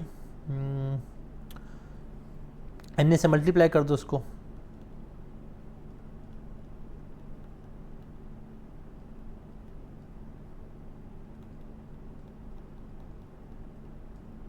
आंसर आएगा बेटा 96485 कूलम। इसको अक्सर 96500 लिखा करते हैं कूलम, और ये 1 फैराडे के इक्वल होता है। ठीक है, तो अब आपको मोल्स फाइंड आउट करना आ गए, आपको चीज़ें फाइंड आउट करना आ गई, मोल्स के रेलेवेंट जितने पॉसिबल चीज़ें बनती थी आई गेस वो हमने वो डिस्कस कर ली हैं। Number of electron, number of covalent bond, सारी चीज़ें हमने फाइंड आउट उसमें कर ली हैं। अब आपने क्या करना है, इसके रेलेवेंट जो क्वेश्चंस हैं उनको सॉल्व करना है, उनकी प्रैक्टिस करनी है। कुछ क्वेश्चंस ऐसे हैं जिनको मोल्स की मदद से आपको फाइंड आउट करने की ज़रूरत नहीं होती। मैं मोल रेशो पे आता हूँ, डोंट वरी, मुझे पता है मोल रेशो का टॉपिक है हमारा। मोल रेशो आगे लिमिटिंग रिएक्टेंट वाले में क्वेश्चंस में खुद ब खुद ही हो जाएगी। तो अब एक चीज़ आप देख लें कि कुछ कंबशन के रिएक्शन होते हैं। फॉर एग्जांपल एक आपके पास है कि 2 मोल्स ऑफ इथेन प्रोड्यूसेस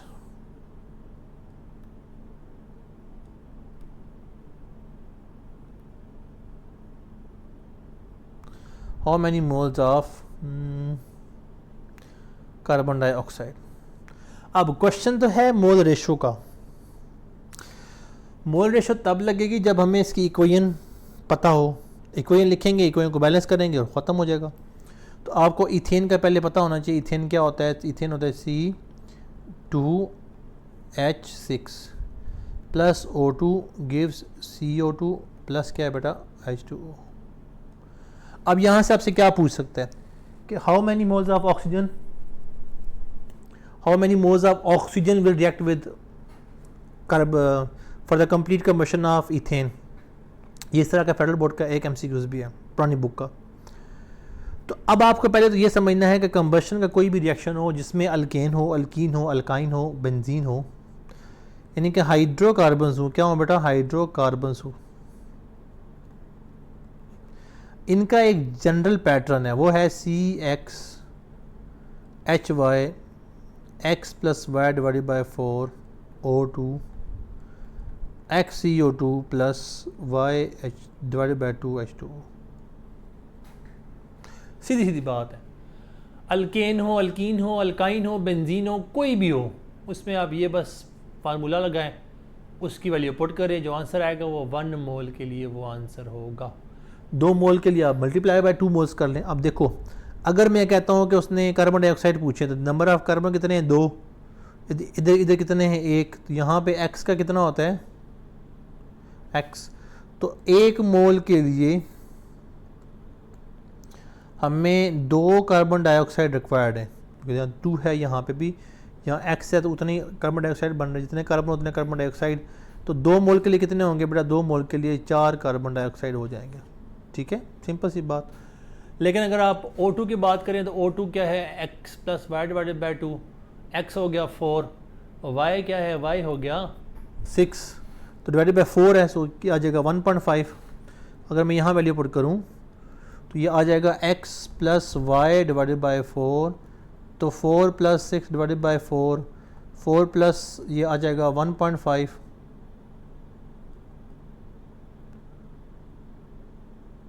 और ये आपके पास जो है वो आ जाएगा ऑलमोस्ट 5.5। और इसको आप मल्टीप्लाई करेंगे 2 के साथ। ठीक है, ये आ जाएगा 3/2 या एग्जैक्टली। तो ये आपके पास आ जाएगा 5.5 और 5.5 की मदद से आप इसको फाइंड आउट कर सकते हैं। ठीक है।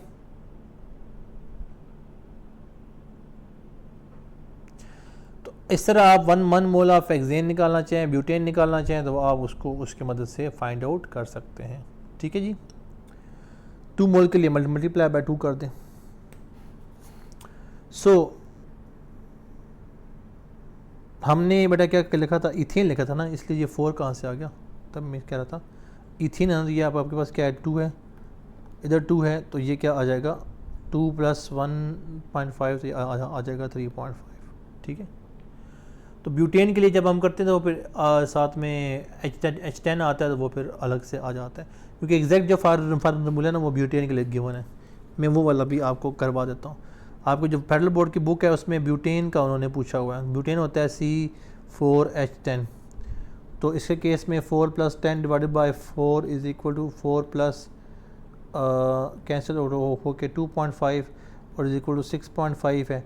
ये 1 मोल के लिए था, 2 मोल CH4H10 के लिए क्या हो जाएगा 6.5 multiply by 2 is equal to 13, और एक्सरसाइज में 13 उसका आंसर है। ठीक है, तो इसलिए मेरे जहन में वो वाली चीज़ भी चल रही थी। सो अब बहुत सारी चीज़ें आपने समझ ली, बहुत सारी चीज़ें आपको अंडरस्टैंड होगी, बहुत कुछ आपको क्लियर हो गया। अब हम मोल रेशो पे बात करके फिर आगे मूव ऑन करते हैं। बेटा मोल रेशो क्या होती है?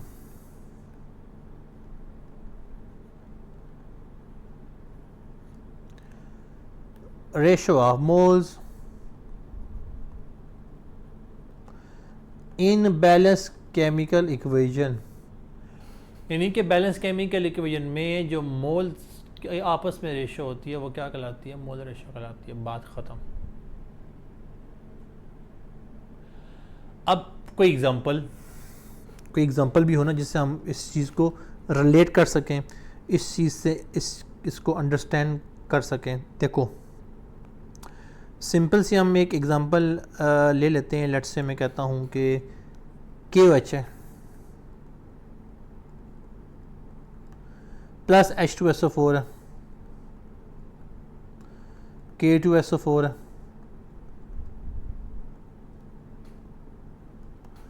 अब हमारे पास फॉर एग्जांपल K2SO4 क्या है? प्रोडक्ट है, ये है रिएक्टेंट।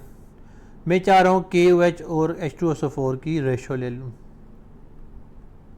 इसका क्या है बेटा 2।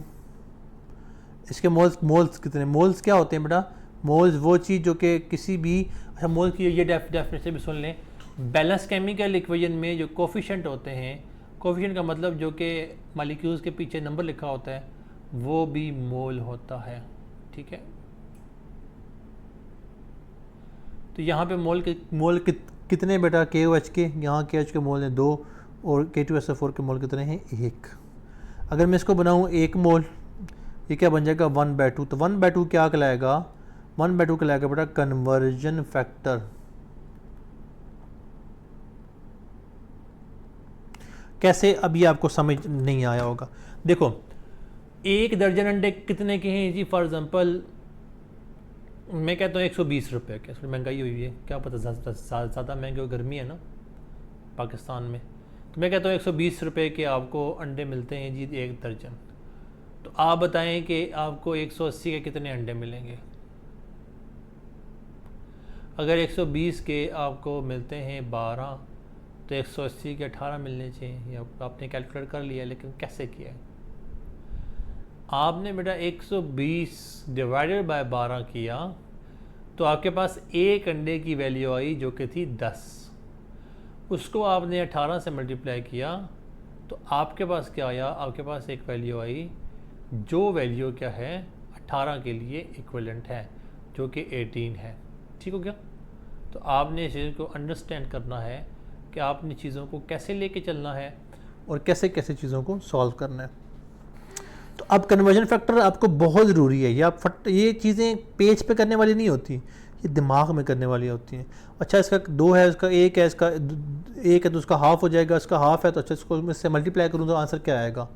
ये दिमाग में चल रहा होता है। ठीक है, सो कन्वर्जन फैक्टर हो गया क्लियर, काफ़ी हद तक आपको क्लियर हो गया होगा। अब हम चलते हैं जी दूसरे मेजर टॉपिक पे, वो है लिमिटिंग रिएक्टेंट। क्या है बेटा? देखो हमारे पास टॉपिक क्या है? टॉपिक जो थे अभी तक जो हमने देखे हैं, पहला टॉपिक हो गया clear moles and Avogadro's number. ठीक है, इसमें हमने क्या क्या क्या बातें कर ली कि मोल रेशो की बात कर ली, फिर स्टाइकोमेट्रिक कैलकुलेशन हमने बैलेंस केमिकल में मोल्स निकाल लिए, रिप्रेजेंटेड पार्टिकल मैसेज को डिटेल पढ़ ली, वॉल्यूम ऑफ अ गैस वो हमने फाइंड आउट कर लिया। अब सेकंड टॉपिक है जी लिमिटिंग रिएक्टेंट और एक्सेस रिएक्टेंट, ये क्या होते हैं। मैंने शायद बताया था आपको कि हम इसको ना 1 शॉर्ट्स पे करेंगे और लंबा हो जाएगा लेक्चर, लेकिन आपको 2 दिन मिलेंगे उसको कवर करने के लिए। तो मेरा भी ये है कि ड्यूरिंग पीएचडी ये काम कर रहा हूँ, तो फिर मेरे टाइम्स रोज़ाना 40-50 मिनट निकालने इज़ वेरी डिफ़िकल्ट, क्योंकि मैं सेकेंडरी की क्लासें पढ़ा रहा हूँ साथ। तो इसलिए मैं ये जो बनाता हूँ वो एक थर्सडे को लेक्चर आया करेगा और एक जो है वो संडे की शाम को, रात को, ठीक है। मलेशियन 12 बजे और वहाँ के तकरीबन 9 बजे जो है ना वो अभी आप शायद देख रहे हो। Limiting and excess reactant one of the most important topic है बच्चे। आपने जब एग्ज़ाम दिए होंगे तो आपको तब भी मैंने बताया होगा कि ये बड़े इंपॉर्टेंट न्यूमेरिकल्स होते हैं जो कि अक्सर पेपर में आ जाते होते हैं। अच्छा, लिमिटिंग रिएक्टेंट क्या होता है?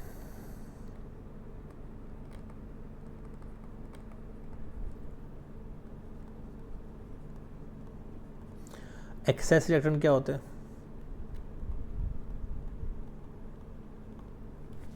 अच्छा, एक्सेस को लेकर ना नॉन लिमिटिंग का लफ्ज़ भी इस्तेमाल करते हैं।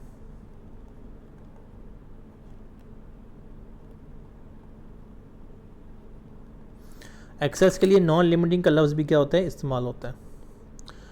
तो अब लिमिटिंग रिएक्टेंट क्या है बेटा कि limiting reactant is a reactant that controls the amount of product formed. क्या क्या क्या करता है बेटा? ये कंट्रोल करता है, या मैं सिंपल फॉर्म करूँ कि इट लिमिट्स द प्रोडक्ट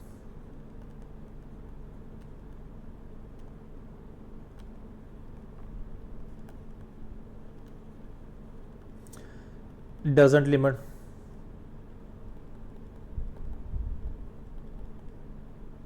अच्छा बेटा सुन लो, आप सालन वो वाली बात है ना कि वो बच्चे से पूछ रही थी उसकी माँ कि अगर तुम्हारे पास 3 रोटियां हैं और तुमने 3 रोटियां खा ली, तुम्हारे पास क्या बचेगा? वो कहता है सालन। तो मीन्स ये है कि वो समझाना चाह रही थी कि नथिंग का मतलब क्या होता है। तो अब आप सालन खा रहे हैं, साथ में आपके पास है रोटी। लेट्स से मैं कहता हूँ कि आजकल ईद गुजरी है, आपके पास गोश्त था, आपने ना, हमारे पठान भाई बनाते हैं रोश, तो आपने रोश बनाया और रोश खा रहे हैं और साथ में नान खा रहे हैं। अब खाते खाते नान हो गए ख़त्म, आप अपने भाई को भेजा कि आप जाओ और नान लेके आओ, तो अब आप खाना खाना बंद कर देंगे टेक्निकली। सालन पड़ा हुआ है सामने, रोटियां हो गई ख़त्म। जो आपके खाने को रोक रहा है, जो लिमिट कर रहा है, वो क्या है? Limiting reactant. इसका मतलब है कि नान हमारे हो गए पहले ख़त्म, तो ये कंज्यूम होता है अर्लियर, और ये क्या होता है? ये डू नॉट कंज्यूम कंप्लीटली, ये ख़त्म ही नहीं होता। नॉन लिमिटिंग ख़त्म, एक्सेस टेंशन ही कोई नहीं। ये लिमिटिंग क्या होता है? कंज्यूम हो जाता है, ठीक है। ये कंट्रोल्स द रिएक्शन।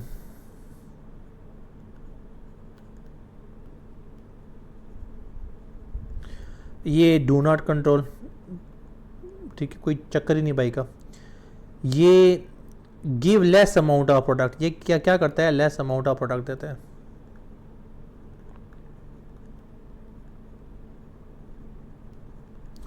ये क्या है बेटा? Give more amount of product, give more amount of product, ठीक हो गया।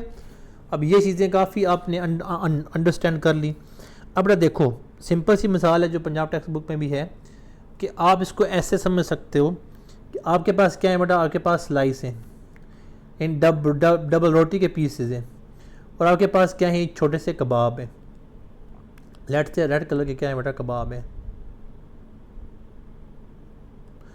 आपने क्या किया? एक आपने स्लाइस रखी, उसके ऊपर रखा कबाब, उसके ऊपर दूसरी स्लाइस रखी, ठीक है। इसको बना दिया, इसको हम कहते हैं सैंडविच। लेट्स से हम इसको कहते हैं कि हमारा जूठी मुठी का एक हो गया सैंडविच हो गया। अब सैंडविच के अंदर क्या है बेटा कि आपने जो सैंडविच बनाए हैं, इन सैंडविचेस में 2 स्लाइस और 1 कबाब चाहिए। लेट्स से मैं कहता हूँ आपके पास स्लाइसेस हैं जी 58 और कबाब हैं आपके पास 30।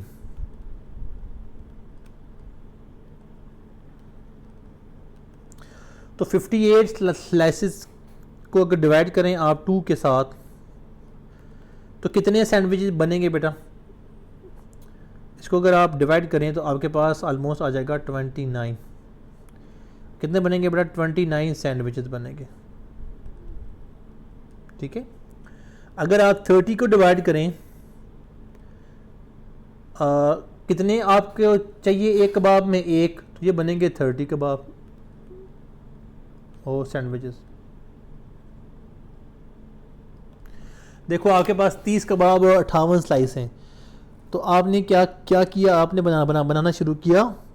सैंडविच बनते बनते बनते बनते एक वक्त आया स्लाइस होगी ख़त्म, मजीद कबाब नहीं बन सकते। तो कबाब को कंट्रोल कौन कर रहा है? सैंडविच कंट्रोल कर रहा है। ये तो सॉरी, सैंडविच को कौन कंट्रोल कर रहा है? स्लाइसेस कंट्रोल कर रहे हैं, कबाब कंट्रोल नहीं कर रहे हैं। ठीक है, इसको थोड़ा बहुत रिलेट कर लीजिएगा, फिर आपको चीज़ें समझ आ जाएंगी। तो हमने लिमिटिंग रिएक्टेंट को कैसे कैलकुलेट करना होता है बेटा? समहाउ ये भी कहते होते हैं कि अगर इक्वल नंबर ऑफ आपके पास मैसेज या मोल्स दिए हुए हों तो बैलेंस केमिकल इक्वेशन में जिसके मोल ज़्यादा होंगे वो लिमिटिंग रिएक्टेंट होगा। ये फिर बाद में मतलब पढ़ा दूंगा मैं आपको, पहले इसको अंडरस्टैंड कर लें। देखो बेटा, एक ट्रिक याद कर लो कि वो सवाल लाजमी लिमिटिंग रिएक्टेंट का सवाल होगा जिसमें 2 रिएक्टेंट के मैसेज दिए गए हों, जिसमें 2 मैसेज गिवन हों, वो लिमिटिंग रिएक्टेंट का क्वेश्चन होता है हमेशा हमेशा हमेशा। ठीक है, अब आपने इसको सॉल्व कैसे करना होता है? आपके पास बड़ा जो मैथ गिवन होता है, मैथ इन ग्राम, आपने उनको मोल्स में कन्वर्ट करना है, मोल्स में आपने कन्वर्ट करना है। लेकिन मैसेज कितने दिए होते हैं बेटा? 2 मैसेज, तो आप 2 मोल निकालेंगे। अब निकालेंगे कैसे? मैथ इन ग्राम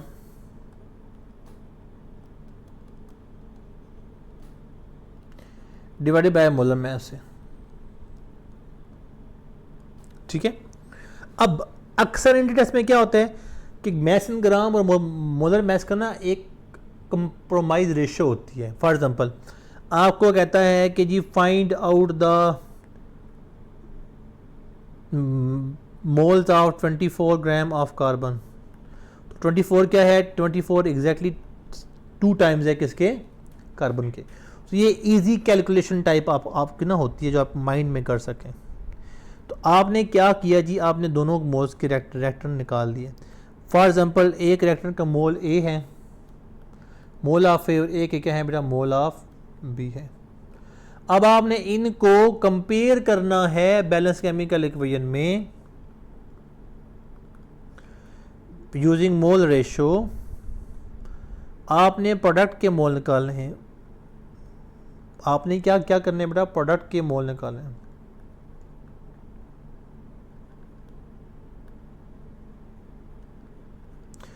जो प्रोडक्ट के मोल्स आएंगे उन प्रोडक्ट के मोल्स में से जो लेस अमाउंट में आए प्रोड्यूस कर रहा होगा वो होगा limiting reactant.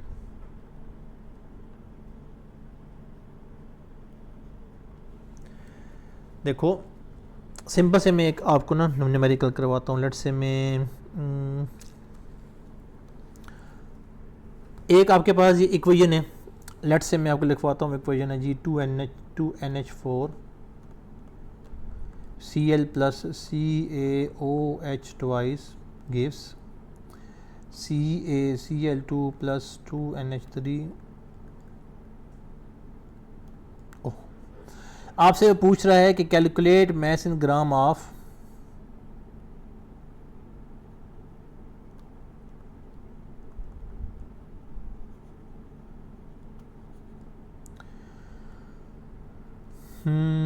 NH3 when NH4Cl is equal to CaOH device is equal to 100 gram. मतलब वर्डिंग में उसने लिखा हुआ है कि if a mixture of 10 gram of each solid is heated, तो मैंने कहा दोनों का मैस क्या हो गया 100 ग्राम। अब बेटा 100 ग्राम आपके पास मैस आ गया है, ठीक है। पहली बात, आपको मोलर मैस नहीं पता इसके, ठीक है। कॉमनली पता होने चाहिए, याद आपको होने चाहिए। नाइट्रोजन का क्या है, हाइड्रोजन का क्या है, क्लोरीन का क्या है, कैल्शियम का क्या है, ऑक्सीजन का क्या है, आपको पता होना चाहिए। नाइट्रोजन 14, हाइड्रोजन 1, क्लोरीन 35.5, कैल्शियम 40, फिर 16, फिर 1 हाइड्रोजन का, ठीक है। उससे क्या होता है, उससे आप चीज़ें फाइंड आउट कर सकते हैं। सो लेट्स से मैं कहता हूँ कि इसका जो आपके पास मैस है कितना बेटा 100 ग्राम, इसका मैस भी कितना है बेटा 100 ग्राम। आप डिवाइड कर लो। पहले वाला मैं कहता हूँ कि इसको मैं कहता हूँ A, इसको मैं कहता हूँ B। A का मोलर मैस कितना है बेटा, A का मोलर मैस है 53 पॉइंट, इसका मोलर मैस है बेटा 74। तो इसके मोल्स आ गए पहले वाले के 1.87, दूसरे वाले के मोल्स आ गए 1.31।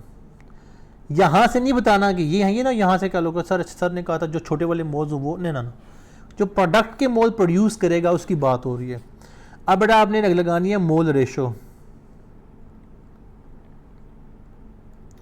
प्रोडक्ट क्या है हमारे पास, जो उसने पूछा हुआ, जो पूछा है वो प्रोडक्ट है। तो NH4Cl रेशो NH3। तो पहले बैलेंस केमिकल इक्वेशन के मोल लिखते हैं बेटा। पहले ये यहाँ पे कितने मोल हैं, दो के क्या प्रोड्यूस हो रहे हैं, 2। 1 के कितने प्रोड्यूस होंगे, 1। तो 1.87 के कितने प्रोड्यूस होंगे, 1.87, ठीक है। मतलब ये जो प्रोड्यूस कर रहा है 1.87 कर रहा है। दूसरे की बात कर लेते हैं। दूसरा क्या है हमारे पास बेटा, CaOH डिवाइस NH3। तो यहाँ पे CaOH और यहाँ पे क्या है बेटा NH3 है। इसके मोल्स कितने हैं, 1। इसके मोल्स कितने हैं, 2। तो इसके मोल्स 1 का डबल है, इसके 1.35 हैं। तो ये 2 × 1.35 आ गया। तो यहाँ पे क्या होगा आपके पास 2.70, 1.35। अब देखो, ये मैंने वो सवाल करवाया है जिस तरह आप पहले करते हो। मैंने आपको स्टार्ट में एक चीज़ बताई थी, लिमिटेड रिएक्शन स्टार्ट करते वक्त, जब कभी भी मैसेज या मोल्स, जो गिवन मोल्स हैं वो हों बराबर, मैसेज या मोल्स बराबर हों, जिस तरह मैंने यहाँ कहा इक्वल हों, तो बैलेंस केमिकल इक्वेशन में जिसके मोल ज़्यादा होंगे वो लिमिटिंग होगा। देखो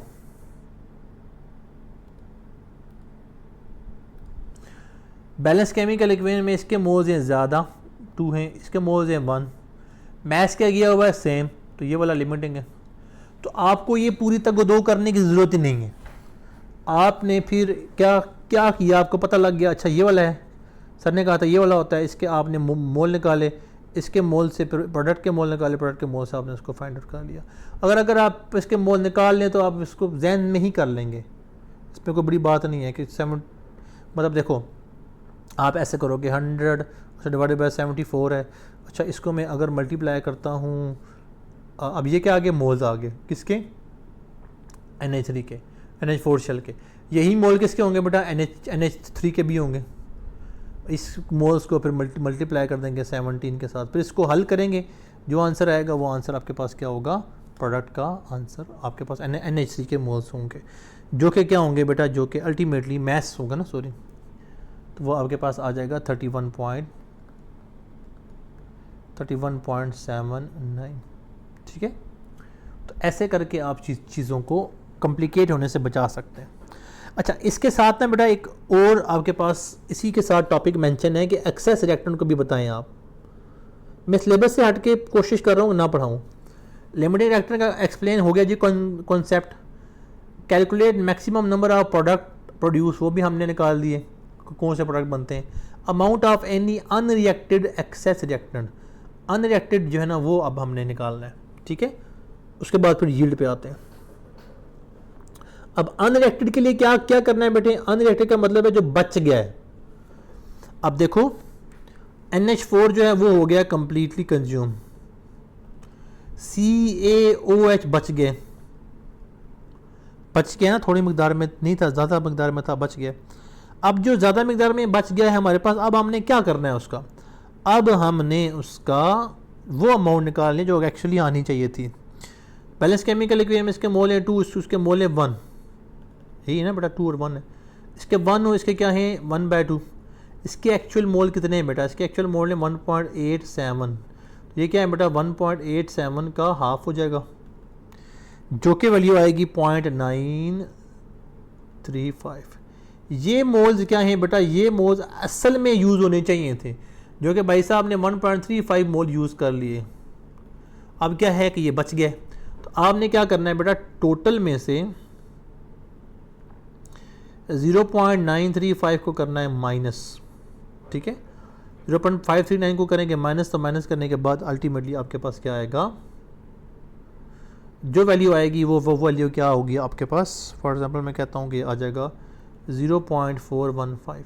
अच्छा, पॉइंट वालों को माइनस करने का तरीका क्या है, आप 1350 कर लें, 0 कर लें इसको, 935 कर लें। तो अब आप इसको ना, इसको ऐसे करेंगे कि फॉर एग्जांपल अब ये 0 आ गया ना, तो ये 13 - 9 कितना होता है बेटा 4, 5 में से 3 गए तो कितना बच्चा आपके पास 2, लेकिन ये 0 है, 0 में से 5 नहीं निकाल सकते, इसलिए हमें कैरी करना पड़ेगा 1, तो ये बन जाएगा 10। तो ये 4 में से 3 आ गया 1, और ये किस में से आ गया 5, तो अल्टीमेटली आपके पास जो है ना वो 415 आ जाएगा। पॉइंट वही रहा, इधर क्या बन गया 0।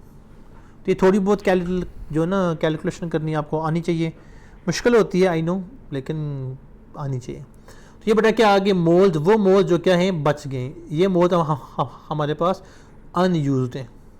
अगर वो अमाउंट पूछ ले तो ऑब्वियसली 0.415 को मल्टीप्लाई कर लें इसके मोलर मास के साथ, तो मोलर मास का 74 है, तो अब आपके पास क्या आ जाएगा 30.71 ग्राम आ जाएगा, ठीक है। तो ये बेटा हमारे पास सारी की सारी डिस्कशन थी लिमिटिंग रिएक्टेंट के हवाले से। अब आगे जो क्वेश्चन है वो है जी यील्ड के हवाले से। किसके हवाले से जी, यील्ड के हवाले से। कि पहले तो आपके पास आपसे पूछता है कि given information from which any 2 of the following में बी डिटरमिन, कौन सी इन्फॉर्मेशन से हम थ्योरेटिकल और एक्चुअल यील्ड को फाइंड आउट कर सकते हैं, और परसेंटेज यील्ड के बारे में आप बताएं, और कैलकुलेट करें थ्योरेटिकल यील्ड और परसेंटेज यील्ड को गिवन बैलेंस केमिकल इक्वेशन से amount of reactant and actual yield को। देखो यील्ड क्या होती है बेटा, किसी भी रिएक्शन में जो पैदावार है, जो नेट अमाउंट आपके पास हासिल हुई है, वो कहलाती है यील्ड। क्या कहलाती है, यील्ड कहलाती है। अब यील्ड में आप सिंपल यील्ड को डिफाइन करते हो कि यील्ड क्या है, amount of product obtain, amount of product obtain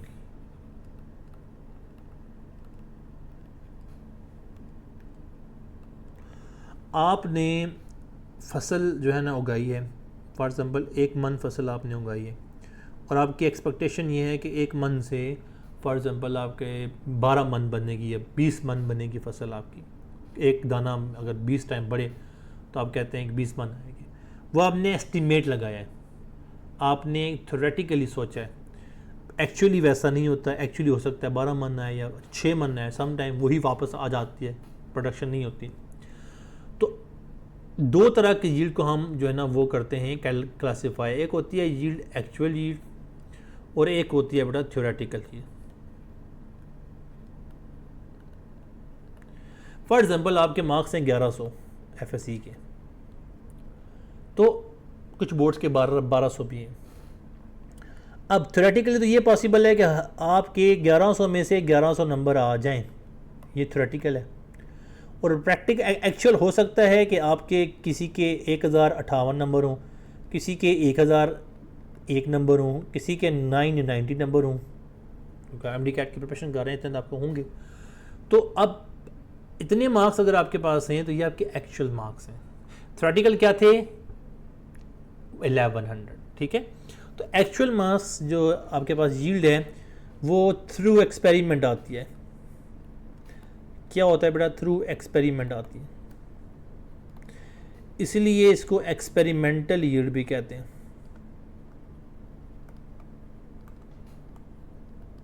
ठीक है बेटा, या फिर इसको प्रैक्टिकल यील्ड भी कहते हैं। और ये ऑलवेज या आप ऑलमोस्ट कह लें या यूजुअली कह लें कि अक्सर आपको जो गिवन होती है, अक्सर ये न्यूमेरिकल्स में क्या होती है बेटा? ये गिवन होती है। अच्छा जी, ये क्या होता है बेटा? ये थ्रू कैलकुलेशन आप करते हैं। थ्योरेटिकल यील्ड क्या होती है? थ्रू कैलकुलेशन आती है, इसलिए इसको कैलकुलेटेड यील्ड या स्टाइकियोमेट्रिक यील्ड कहते हैं, या स्टाइकियोमेट्रिक यील्ड भी कहते हैं। ठीक है, सो इसके अलावा इसके अंदर क्या पॉइंट बन सकता है बेटा? इसके अलावा ये जो है वो ऑलवेज कैलकुलेट, ये आपने कभी भी आपको थ्योरेटिकल यील्ड वो नहीं देगा, आपको फाइंड आउट करना पड़ेगी। अब फाइंड आउट करना कैसे होगा? एक मैस गया होगा रिएक्टेंट का, उस मैस से आपने उसके मोल निकालने होंगे, रिएक्टेंट के मोल से प्रोडक्ट के मोल निकालने होंगे, प्रोडक्ट के मोल से प्रोडक्ट का मैस निकालना होगा। जो मैस निकलेगा, ये प्रोडक्ट का जो मैस होगा, ये होगी थ्योरेटिकल यील्ड। अब आपको वो लेस प्रोडक्ट ज़्यादा प्रोडक्ट प्रोड्यूस वाला वो खाता ख़त्म हो गया, क्योंकि आपके पास क्या है? सीधा एक मैस दिया हुआ है। और अगर दो मैस दिए हुए हों, यील्ड पूछी हुई हो, तो फिर लिमिटिंग रिएक्टेंट के थ्रू पास से होकर जाना पड़ेगा। ठीक है, अब बेटा परसेंटेज कैसे निकालने? फॉर एग्जांपल आपके अगर 1001 नंबर है या 990 नंबर है, परसेंटेज कैसे निकालते हैं? तो आप कहते हैं सर जो मेरे परसेंटेज मार्क्स हैं वो हैं 900 एंड परसेंटेज मार्क्स हैं वो क्या हैं? 990 हैं। मैंने इसको 1100 पे डिवाइड किया, मल्टीप्लाई बाय किया 100, तो कैंसिल आउट होके ये सारा का सारा मेरे 90% नंबर आ गए सर एफएससी में। ठीक है, तो एफएससी में नंबर आपके 90% कैसे आया? क्योंकि आपने क्या किया बेटा? ऑब्टेन्ड, जो कि एक्चुअली आपने हासिल की, डिवाइडेड बाय जो कि टोटल था, जो कि एक्सपेरिमेंट से था, जो कि थ्योरी से था, थ्योरेटिकल था, उसको आपने 100 से मल्टीप्लाई किया। तो फिर यील्ड का क्या होगा बेटा? तो फिर परसेंटेज यील्ड क्या होगी? Actual yield divided by theoretical yield multiply by 100। अगर ये ऑलमोस्ट 100% हो जाए, ऑलमोस्ट मतलब 99.99%, तो उस रिएक्शन को हम कहते हैं क्वांटिटेटिव रिएक्शन। उस रिएक्शन को हम क्या कहते हैं? क्वांटिटेटिव रिएक्शन कहते हैं। ठीक हो गया। और इस परसेंटेज यील्ड का एक दूसरा नाम भी है बेटा, परसेंटेज यील्ड को हम कहते हैं एफिशिएंसी ऑफ अ रिएक्शन। और सम टाइम वो आपके पास कहता है कि find the efficiency of the reaction, तो आपको पता नहीं लगता एफिशिएंसी तो पता है क्या क्या होती है, तो एफिशिएंसी ऑफ रिएक्शन भी आप इसको कहते हैं। ठीक हो गया जी। अब आपसे ना वो एक मैं आपको पढ़ा देता हूँ, मैस रिलेशनशिप। क्या है बेटा? मैस रिलेशनशिप ए लेवल में होता है और बड़ा आसान तरीके से चीज़ों को फाइंड आउट करने वाला होता है। आपके एक न्यूमेरिकल है जी, पंजाब टेक्स्ट बुक का ही न्यूमेरिकल हम ले लेते हैं। CaCO3 सॉलिड है, CaO में कन्वर्ट हुआ है और CO2 में कन्वर्ट हुआ है। देखो बेटा, आपको वो कह रहा है कि इसकी जो एक्चुअल यील्ड है वो है 2.5 किलोग्राम। ये क्या है? एक्चुअल यील्ड है। और जो यूज़ हुआ है, यील्ड किसकी है? सॉरी, कैल्शियम ऑक्साइड की ना, इसकी ये 2.5 किलोग्राम जो है ना वो यील्ड आई है। ये रिएक्टेंट की तो नहीं होती ना यील्ड। 4.5 किलोग्राम हमने यूज़ किया है ये वाला कैल्शियम कार्बोनेट। तो आप बताएं कि परसेंटेज यील्ड क्या होगी? यानी कि क्विक जो CaCO3 लाइमस्टोन जिसको कहते हैं CaCO3 को, इसने प्रोड्यूस किया है CaO जो क्विक लाइम कहलाता है। तो एक्चुअल यील्ड है 2.5 किलोग्राम, हमने यूज़ किया 4.5। तो आप बताएं कि परसेंटेज कितनी है। तो बेटा पहले तो अंडरस्टैंड कर लो कि मैस रिलेशनशिप फाइंड कैसे होता है। मैस रिलेशनशिप बहुत आसान रिलेशनशिप है, और ये रिलेशनशिप अगर आप कर लेंगे तो आपको पुराने जंबेले में पढ़ने की ज़रूरत नहीं होगी। पहले हमने क्या किया, अभी जो हमने यील्ड के बारे में क्या नाम है, यील्ड के बारे में अभी जो मैंने पढ़ाया था आपको यील्ड के बारे में, ये वाला ये था बेटा मोल रिलेशनशिप। ठीक है, कि हम पहले मैस को मोल में कन्वर्ट करेंगे, मोल को फिर मोल में कन्वर्ट करेंगे, मोल को फिर मैस में कन्वर्ट करेंगे। इसको मोल या मोल मैस रिलेशनशिप कहते होते हैं। लेकिन अब जो मैं पढ़ा रहा हूँ ये मैस रिलेशनशिप, ये बहुत ज़रूरी है। कैसे, देखो, कैल्शियम कार्बोनेट रेशो लो CaO की, इसका मोलर मैस कितना है, कैल्शियम का 40, इसका 12, इसके 16 मल्टीप्लाई बाय 3 कैलकुलेट करके आपके पास आ जाएगा 100 ग्राम्स पर मोल। इसका 40 प्लस 16 56। इसका क्या है बेटा 1 ग्राम का कर लो, इसका 1 ग्राम का कितना हो जाएगा 56 डिवाइडेड बाय 100। तो अब ये क्या है बेटा 4.5 kg, तो ये बन जाएगा 4500 ग्राम्स। तो 4500 ग्राम्स के लिए 56 डिवाइडेड बाय 100 मल्टीप्लाई बाय 45। अब इसको बैठ के मल्टीप्लाई करते रहो तो ये बन जाएगा 20 ग्राम। ये क्या है बेटा, ये है थ्योरेटिकल। ये अब देखा कितनी आसानी से हमने कर लिया। अब पहले क्या करना होता, पहले इस मैस को आपने कन्वर्ट करना होता जी इसके मोल्स में, मोल्स ऑफ CaCO3 में, फिर CH3 के मोल से आपने मोल्स ऑफ CaO निकालना होता, फिर मोल्स ऑफ CaO से moles of mass of CaO आपने निकालना होता। निकलता यही। तो बेस्ट ऑप्शन ये है कि शॉर्ट ट्रिक है मैस रिलेशनशिप, आप यूज़ कर सकते हो, लिमिटिंग रिएक्टेंट फाइंड करने के लिए भी यूज़ कर सकते हो। ठीक है, लेकिन उसमें फिर आपको दोनों के साथ कंपेयर करना पड़ेगा, तो आप कर सकते हो, कोई बड़ी बात नहीं। तो आपके पास क्या है, थ्योरेटिकल यील्ड ये आ गई। एक्चुअल यील्ड कितनी है, अब आपके पास बेटा 2.5 है, यानी 2500 है। तो परसेंटेज यील्ड जो है वो क्या आ जाएगी कि एक्चुअल यील्ड 2500 हासिल हुई है, थ्योरेटिकल 2520 है, मल्टीप्लाई बाय 100 है, तो आपके पास 99.2% कन्वर्जन रेट है। ठीक है, तो अब बच्चों आपको बहुत सारी चीज़ें यहाँ पे समझ आ गई होंगी, बहुत सारी आपने जो चीज़ें हैं देख भी ली हैं, अंडरस्टैंड भी कर ली हैं। अब इसके बाद करना क्या है, अब बेटा इसके बाद आपने करना ये है कि आपने करनी है प्रैक्टिस। ठीक है, लेक्चर हमारा लंबा हो गया, तो इसकी जो प्रैक्टिस है वो आपने कोशिश करनी है, मैक्सिमम करनी है, और मैंने कोशिश की है कि साथ साथ आपको क्वेश्चंस भी करवाता जाऊँ। आई होप मुझे अगर टाइम मिलता है तो मैं इसकी जो डिस्कशन है वो आपने 2 दिन लगाने हैं। आज का दिन तो ख़त्म हो गया ना, फ्राइडे और सैटरडे, और मुझे इस पूरी की पूरी जो मैंने आपको बताया है इसको किप्स से, स्टेप्स से, टॉर्शा से या किसी से भी, स्टार से, इसके अलावा ऑनलाइन रिसोर्सेज से, वाइज गॉड से और गोटेस से आपने प्रैक्टिस करनी है। जो MCQs ना हो मुझे भेज देने, तो वो MCQs मैं फिर आपको डिस्कशन में करवा दूँगा।